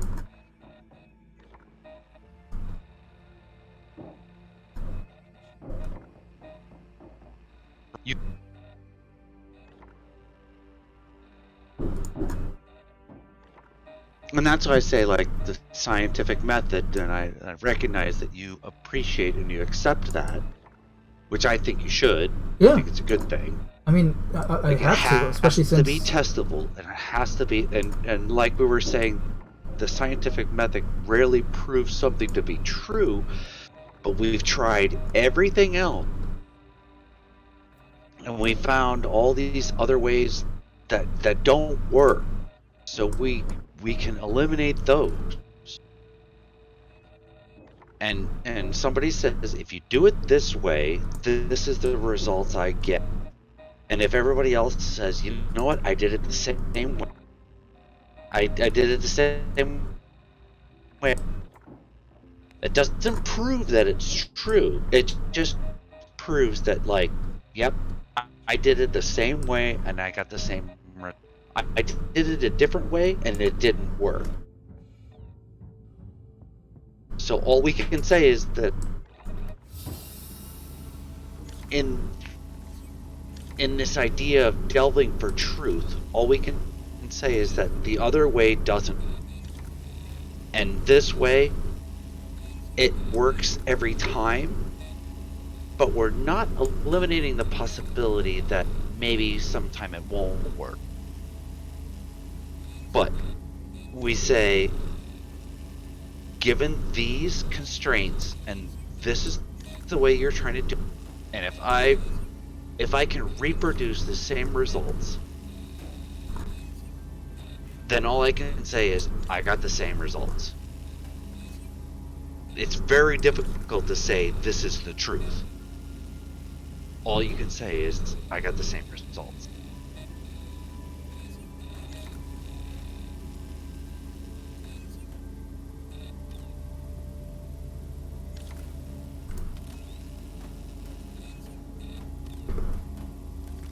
And I say, you picking up guns off of bodies? I love how this is how that originated. That's just farming. You're just farming, and you're taking advantage of what's available at the time. Yeah, and that's another thing, is that I'm taking advantage of of the situation I've been put in. You know, whenever I'm on, like, say I'm on a ship, there's a bunch of hostiles. I'm taking advantage of the fact that, oh look, I can get free guns out of this encounter, out of this situation. Yep. As you should, because that's part, and that's another thing, is that it's part of the game too. You know, it's like you have this option. You don't have to do it, but if you want to, it's there. This is the first world. It's not the first world, because that has a different connotation, has a different judgment. It is the first economy, and that is drawing resources from the ground. Like, you are literally picking up guns from the ground. Well, no, some of them had to pick off the corpses themselves, but you're picking them up off the ground. You are harvesting a resource that's available to you on the ground.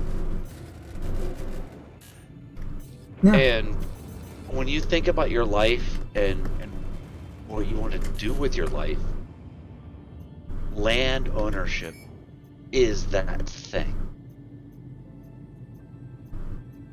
Because some people will acquire land and they will farm it into trees to make lumber.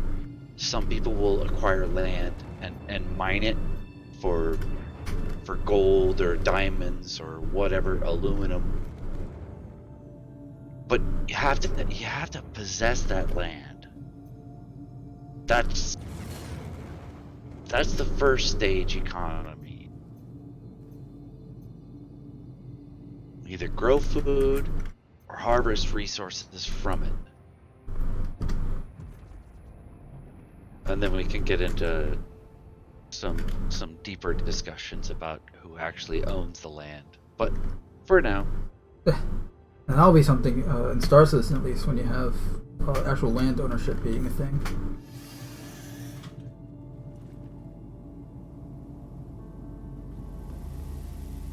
I don't know that you will own land. They already sold it. It was like it was 2-3 years ago now, I think.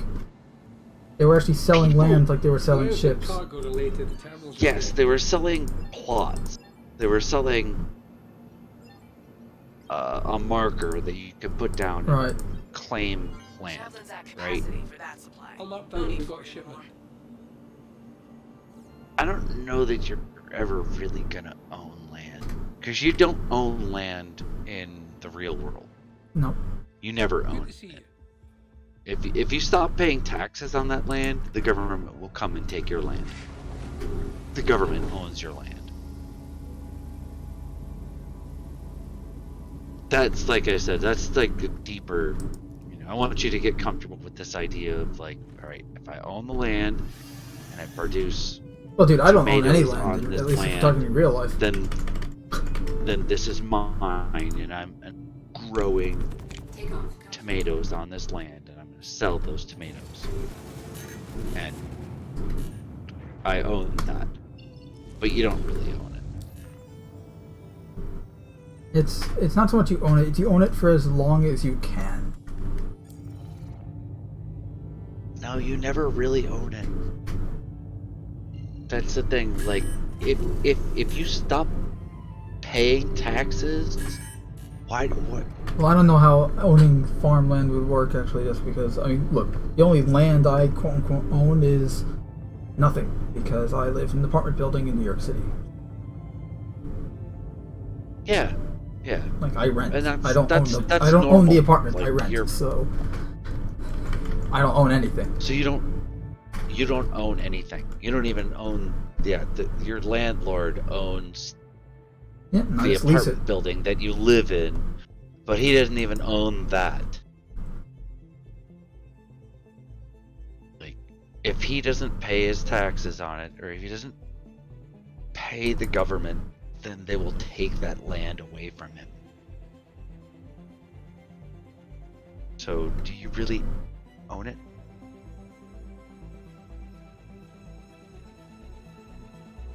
This gets I like into... to tell people you know the word. Do you know the word real estate? Yes. You know where the root word real comes from? Why is it called real estate? Well, I'll tell you. Real means it's a derivation off of the Spanish word of real, meaning royal, that the king owns the land. And you are just a commoner in it. You don't own the land. You can't ever own the land. America's a little different experiment, but ultimately the federal government will come and take your land. If you don't pay your taxes on it, they will take your land. Like, they own. And you're not allowed to have heavy explosives and all sorts of other crazy things because you don't own your little piece of America. They do.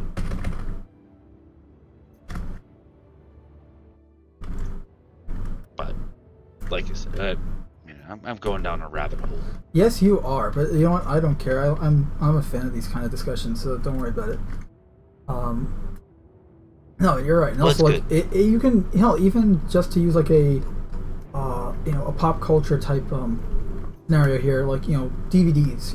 If you buy the movie, you buy a movie on DVD, you own that. That's yours. You have the DVD. All you need is a DVD player, TV. You can run it.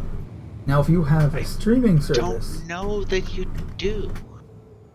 Well, okay. So what you're saying is you're talking about a transition, right? That's happened in the past, like 10 years, I would say. Yeah, it's happened where in the past. you used to be able to physically own a piece of property like that, like a DVD. You would physically own that, and nowadays you don't. And I think this is where you're getting to, and that, like, your Netflix subscription, you don't own You any own of the nothing titles. on that because they can easily take it away, even though you're paying for it. It's nothing. You own a license. Yes. And I think that's kind of the way things are going these days. With everything too, yeah. And games especially. Like, you don't own Windows on your computer. You own a license to use Windows.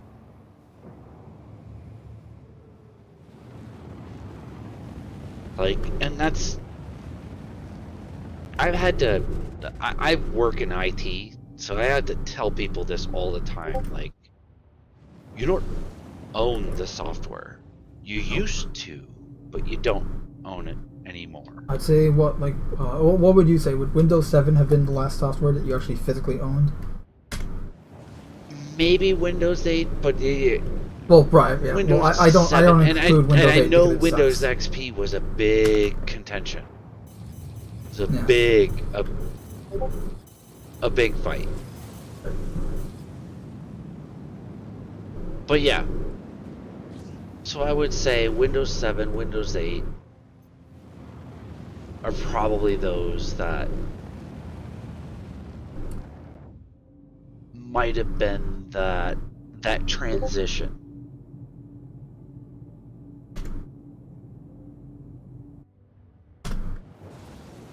And I don't know that I'd really want the biggest one to me as a hallmark was Adobe. Oh, how they went, like, you used to own Photoshop and Illustrator and InDesign, and you literally had a CD, and it went from a digital program that you bought and owned to now it's a Netflix-like subscription where you pay monthly to own and use it. Well, not own it, but to license it and use it. I couldn't have said it better. Like, you're I have way too much experience with this kind of stuff, so believe me, you're barking down my type of rabbit hole, so... Right? Well, yeah. I've done it. I've done it. Like, because I used to have, like, you know, back when I had a Mac, like, this is going over 10 years ago. I used to have, you know, Adobe. I used to use InDesign and Illustrator all the freaking time. It used to be my program.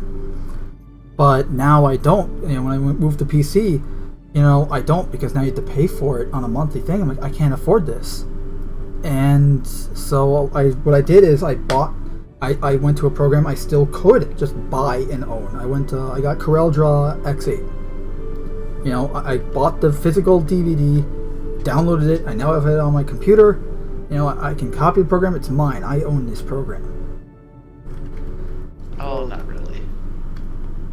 But it's not connected to the internet, so that's for sure. Okay. Yeah. I have it on a computer that's not connected to the internet, and I can use it. So. Honestly, the only reason I say that is because all of the software guys are going that route. Right. All of X8's an older version of the program. This is like a 5-year-old program now, so. Well, then I don't know if you know this or if you care to know this. What?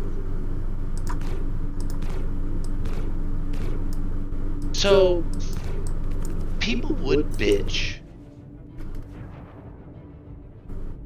People would bitch about their software not performing as well as it should, or not doing things right, and generating a lot of support tickets.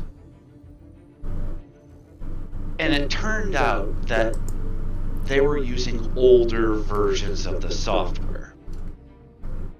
And it's like, we fixed that in a patch, and in an update, and in an upgraded version, but you still maintain this idea that you own the one thing, and now you want me to support that.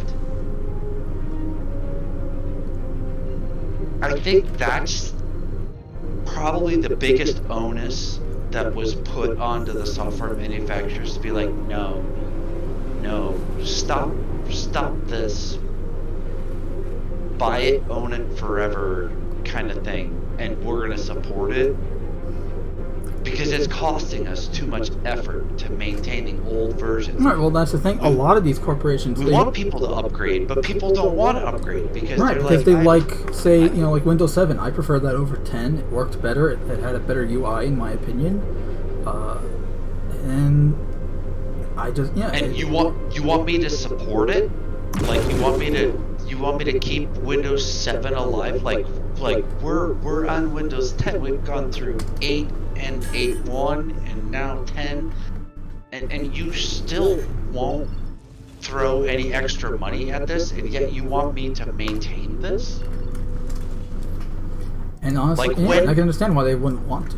That's When does it stop? When is it reasonable to just let the old thing go? when you make something that's actually better.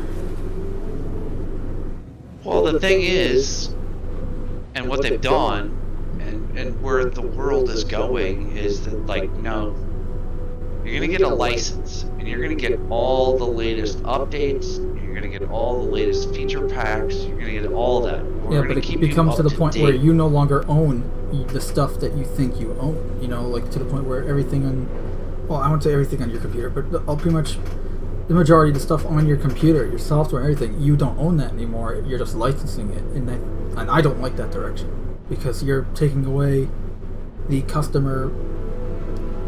Yeah, it's pretty much it's control over the customer versus a customer, establishment relationship. I'm with you, and you're not wrong. But I also see that I'm not going to keep a team of developers on my staff to support a version of Windows that's 3 generations past. Like, it's expensive. Yeah. And I'd rather you know this about Windows 10, right? You know Windows 10 is the what? Less? It's the last version of Oh, Windows. yeah, I'm sure, because this way they can keep updating it and keep, because it's kind of built, it's, at least from what I can understand, because, again, I'm a hardware guy, not, like, software is not my strong suit. But from what I understand of Windows 10's operating system, it's pretty much it's built from the ground up to be, like, their fingers are in your pie type thing, where it's like they have, because think about it, I've set up a lot of laptops for people where they have, it comes with Windows 10 installed, but like, and you turn off all the, automatic updates and this and that. This way they always ask you. It doesn't do anything because the second you close that laptop, you open it up again like next day or 2 days from then, and it's like, oh, sorry, Windows 10 update. It's like, I didn't okay this. Why is it updated? Oh, I think it's because back end semi-annual. I haven't quite figured out how I'm going to deal with semi-annual updates, but I think back end stuff they want to have more control, and they choose when you're updated or not. And why can't I actually move my ship? But we don't have a Windows 8, a Windows 8 1. We don't have like a Windows 9. Oh, 30K. We don't have a Windows 11.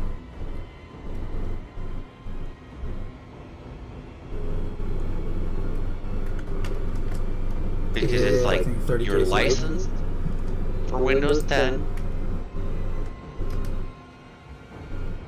and they'll keep providing support and keep providing updates for it.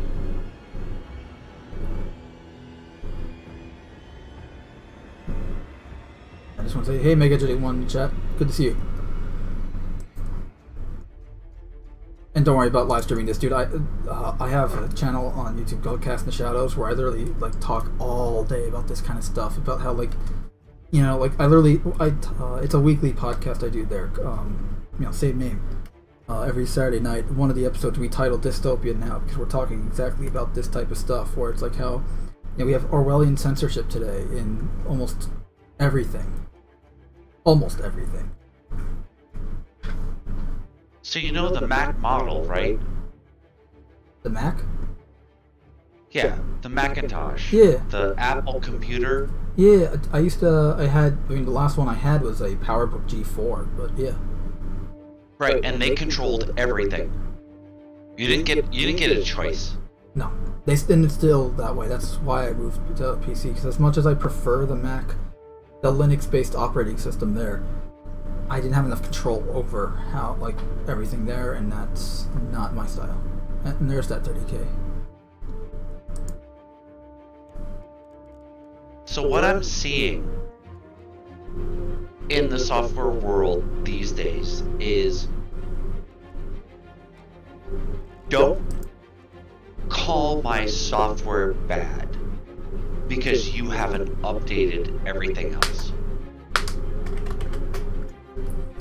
And so I'm going to take these options away from you and force you to upgrade and stay current. So you're saying a bunch of bellyachers are the reason we have Windows 10? Yeah.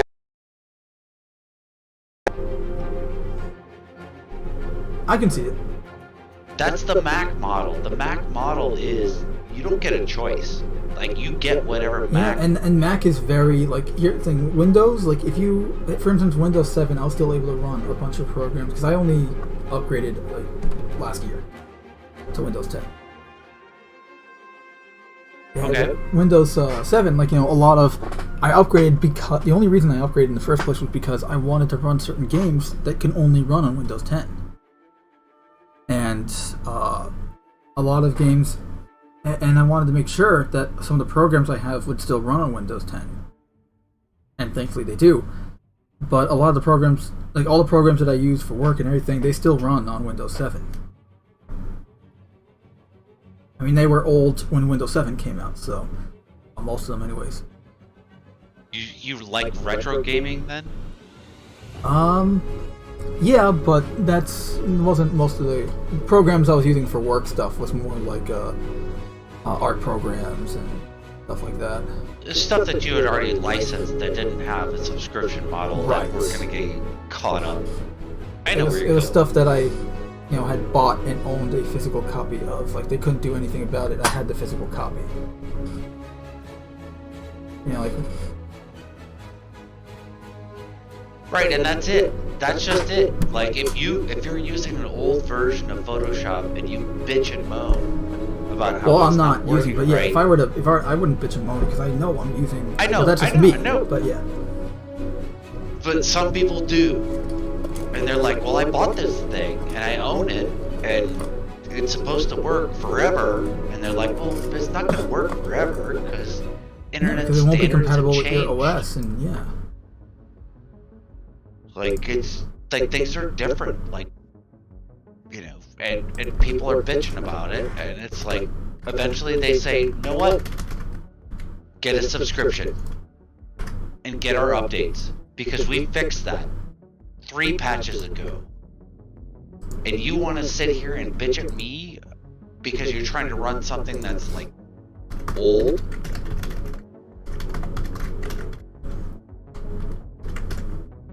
And that's I guess where the crux of my argument is that, like, well, that's the Windows model. That's where it's going to. That, like, hey, get a license to Windows and get all the updates and stay up to fucking date.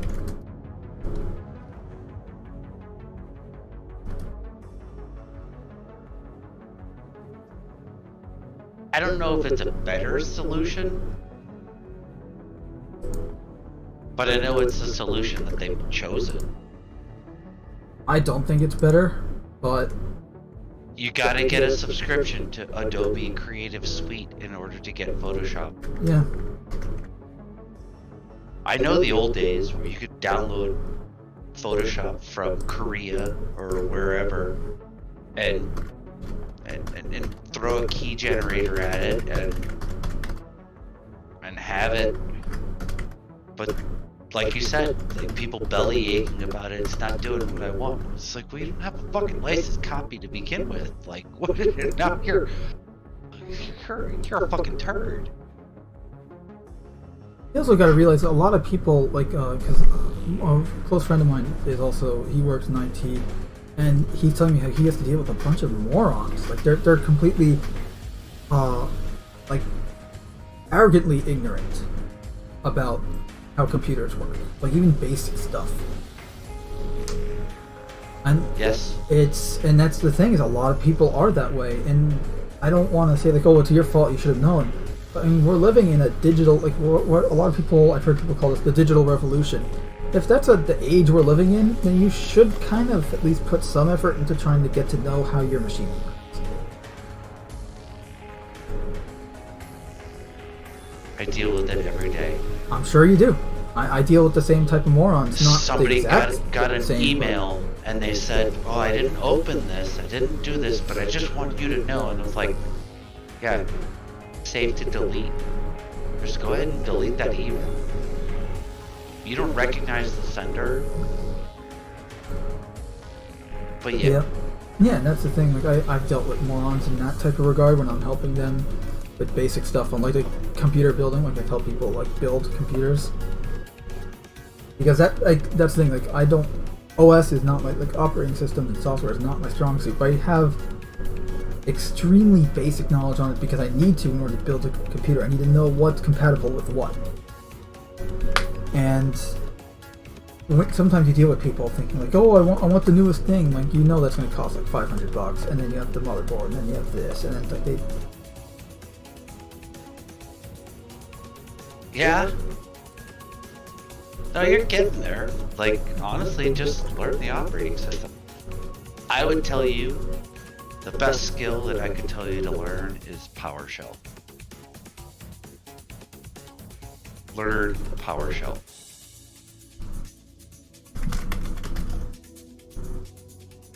I use it all the time, and every Windows application that they're developing relies on PowerShell.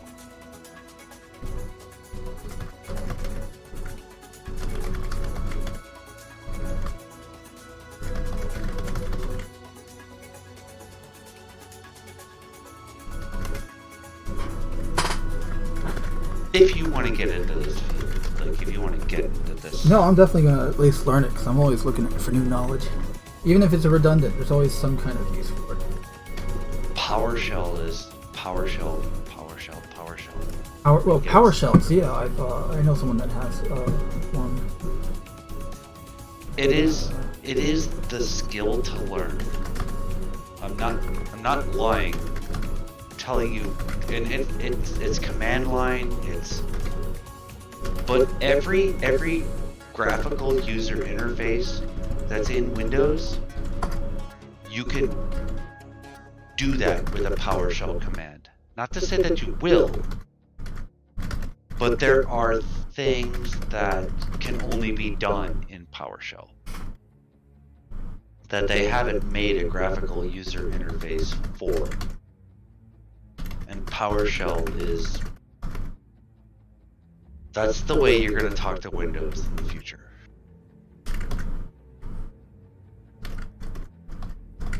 Get comfortable with the command line.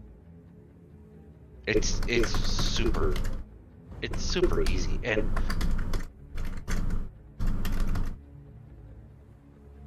just the fact that, like, in my experience of PowerShell, just the way that they define the language is so much better than everything else that's come before. And it's verb noun. So everything in PowerShell is verb noun. Like set object or get a variable. It's always verb noun. And once you start to get familiar with it, like you'll get so comfortable with it, like you can be a fucking pro. And honestly, it's the best thing I can tell you to do is learn how to work with PowerShell. Understood. So now I got homework. PowerShells. And PowerShell's tricky because it's only useful if it's useful, right? It's like you won't use it unless you need to use it. But there are groups out there that like try to condense as much as they can into a single line of code, if you will. Right. and into PowerShell, and like you can do it. You can do it with pipelining and. Well, that kind of reminds me that I imagine that would fall kind of under like an optimization level in terms of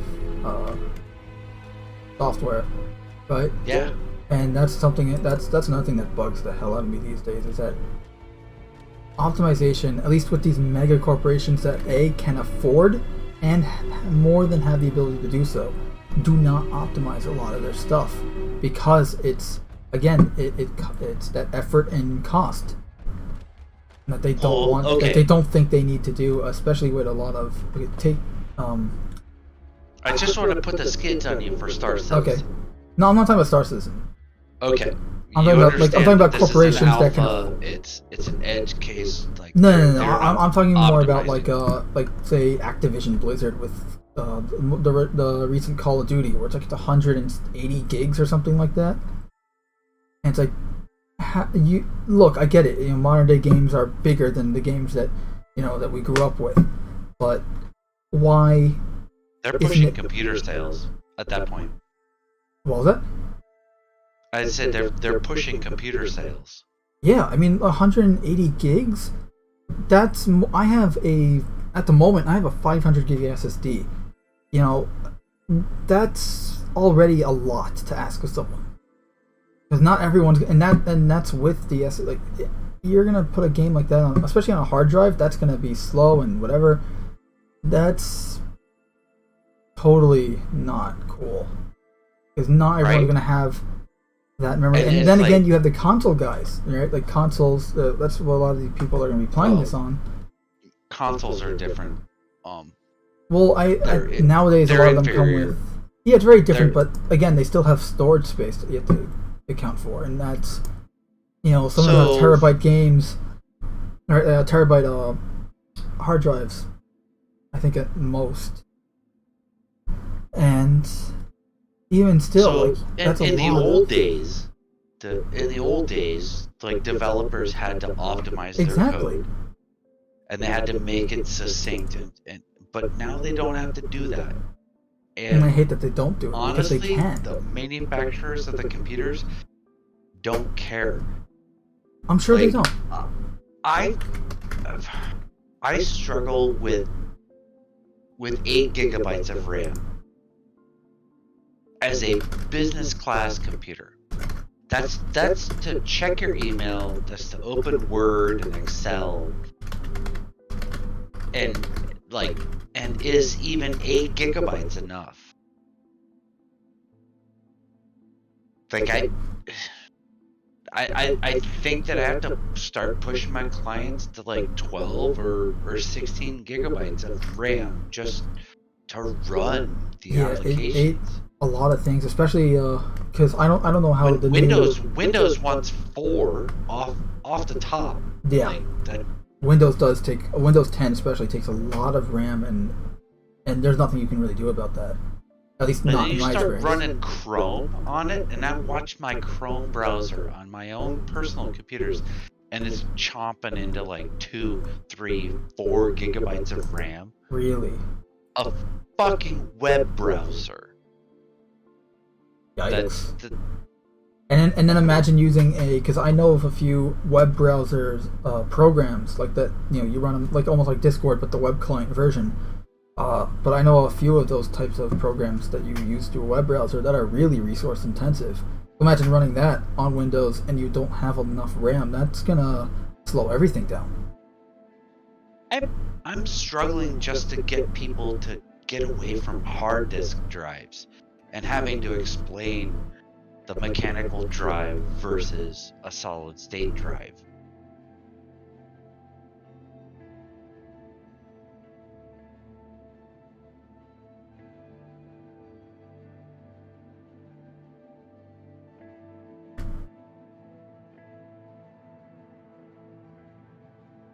But at a certain point, like I feel like, well, maybe I'm being too neophytic, if that's the right word, but like too adoptive of the new technology that's out there, and be like, oh, solid state, everybody's got a solid state, everybody should know about this. Like I know about this like 5 years ago, And no, people don't know. And I mean, like, it's always going to take a wondering while why for their people to computers are adopt. running slow. It's always going to take a while for people to adopt a new technology. That's always how it is. Yes, that is the cycle. But I think we're well solidified in the idea that solid state hard drives are better than mechanical hard drives. Yeah, no, like, I rather have. Here's the thing: if the only thing stopping me from getting like a better solid state drive with larger storage capacity is cost. So you want to know where to make millions? You want to know where to get rich? Is if you can figure out how to store people's data. Because we used to store data in photo albums in the house. And now we store photo albums on our computer. And eventually that data comes with a cost. How much data do you want to store? And I deal with companies all the time that are holding like 10 years, 15 years worth. This isn't. It might be videos. Those are the easy culprits to kick under the curb, but pictures, documents, whatever, they just keep stuff. And they say, well, it's digital, so it... That's not true. It's in the old days, this is kind of before my time. In the old days, there were filing cabinets. And you physically had to have a cabinet that held the documents inside No, them. I have that too. I mean, but then again, I like writing things down. Real estate, that physical space. Yeah, you need to have warehouses to store all that. Exactly. And that costs money. And nowadays it's like, we'll just throw another hard drive at it for $200. And that's what they do. And what I think is, like, if you can figure out a way, help people unclutter their lives, you could make a boatload of money on that. Instead of just Google saying, oh, we'll just give you more space. If you found a way to trim off the bullshit and find that metric that says, like, we don't need to know an email I sent 20 years ago. Like, you can make, like I said, you can make a bunch of money on it. I'd be happy to see how you could do it, because I don't know how to do it. But companies I have to just research look at it because I don't know how to do it either right now. And companies just look at it as like, well, because data storage is so cheap, we just keep it. We'll just add more. We'll just add more storage. We'll just add more.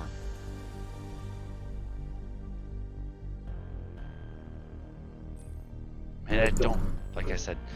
So a sales guy.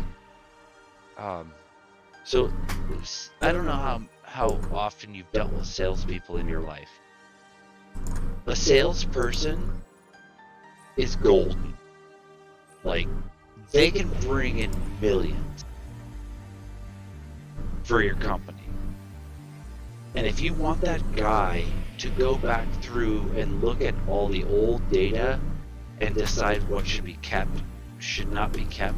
He's like, I bring in millions. I could go out and sign another deal for $1 million. And you want me to look through data, which we could just pay $200 to get another hard drive for?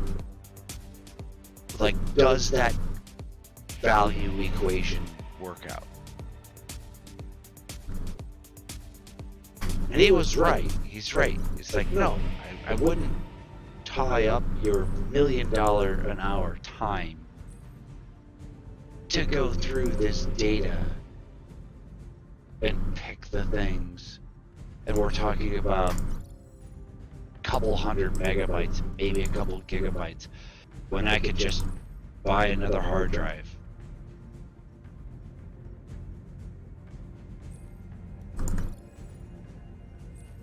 But I think at some point it has to stop. And you have to realize that you're paying to maintain all these old documents, all these old contracts, all these old business proposals. That's the beauty of real, like a physical document that you wrote down. If you don't need it, like, you know, because this is a thing that just as human beings we do. Like, we'll save something we think we'll need, but then it turns out 20 years later you find that document and you go, why do I still have this? And you end up chucking it or shredding it or whatever it is. Oh, I'll throw one deeper under your wheels and be like, I didn't even know that this was here. Exactly. That's another one. So what value did it even have to me if I didn't even know that it was here?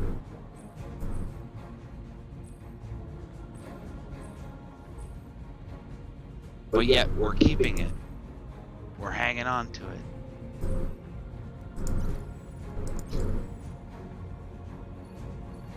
Like I said, if you can figure that one out, if you can find a solution to that, you could make a boatload of money.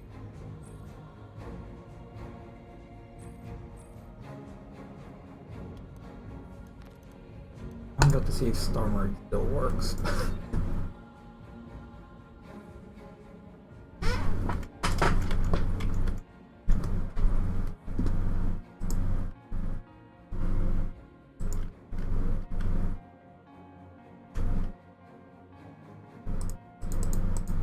Honestly, I will say that that's something that I'm still working on. Like, I'm gonna try. What? Because as soon as I can figure out how to do that, Store other people's data. Get rid of obsolete data. Find a method. Well, look, I have no doubt that you'll do it before I do.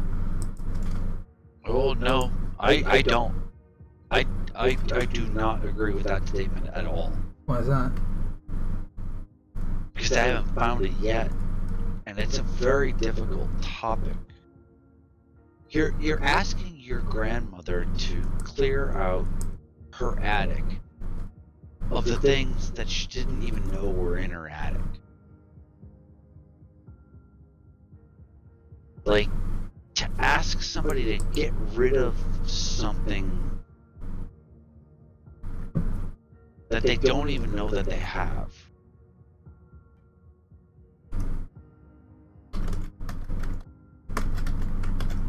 But at the same time, they're paying to keep it around. They're paying to hold on to something that they don't even know that they fucking have.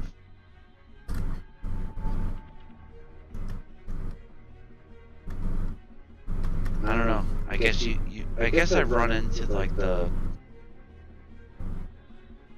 No, I'm just multitasking right now. I'm sorry. Actually, I'm gonna shut down the stream real quick. So hold on. Because I was trying to see if Star Marine worked, and it does not. So yeah, you just have an infinite loading screen. No, I'm not. I'm wandering off on my own thoughts as well.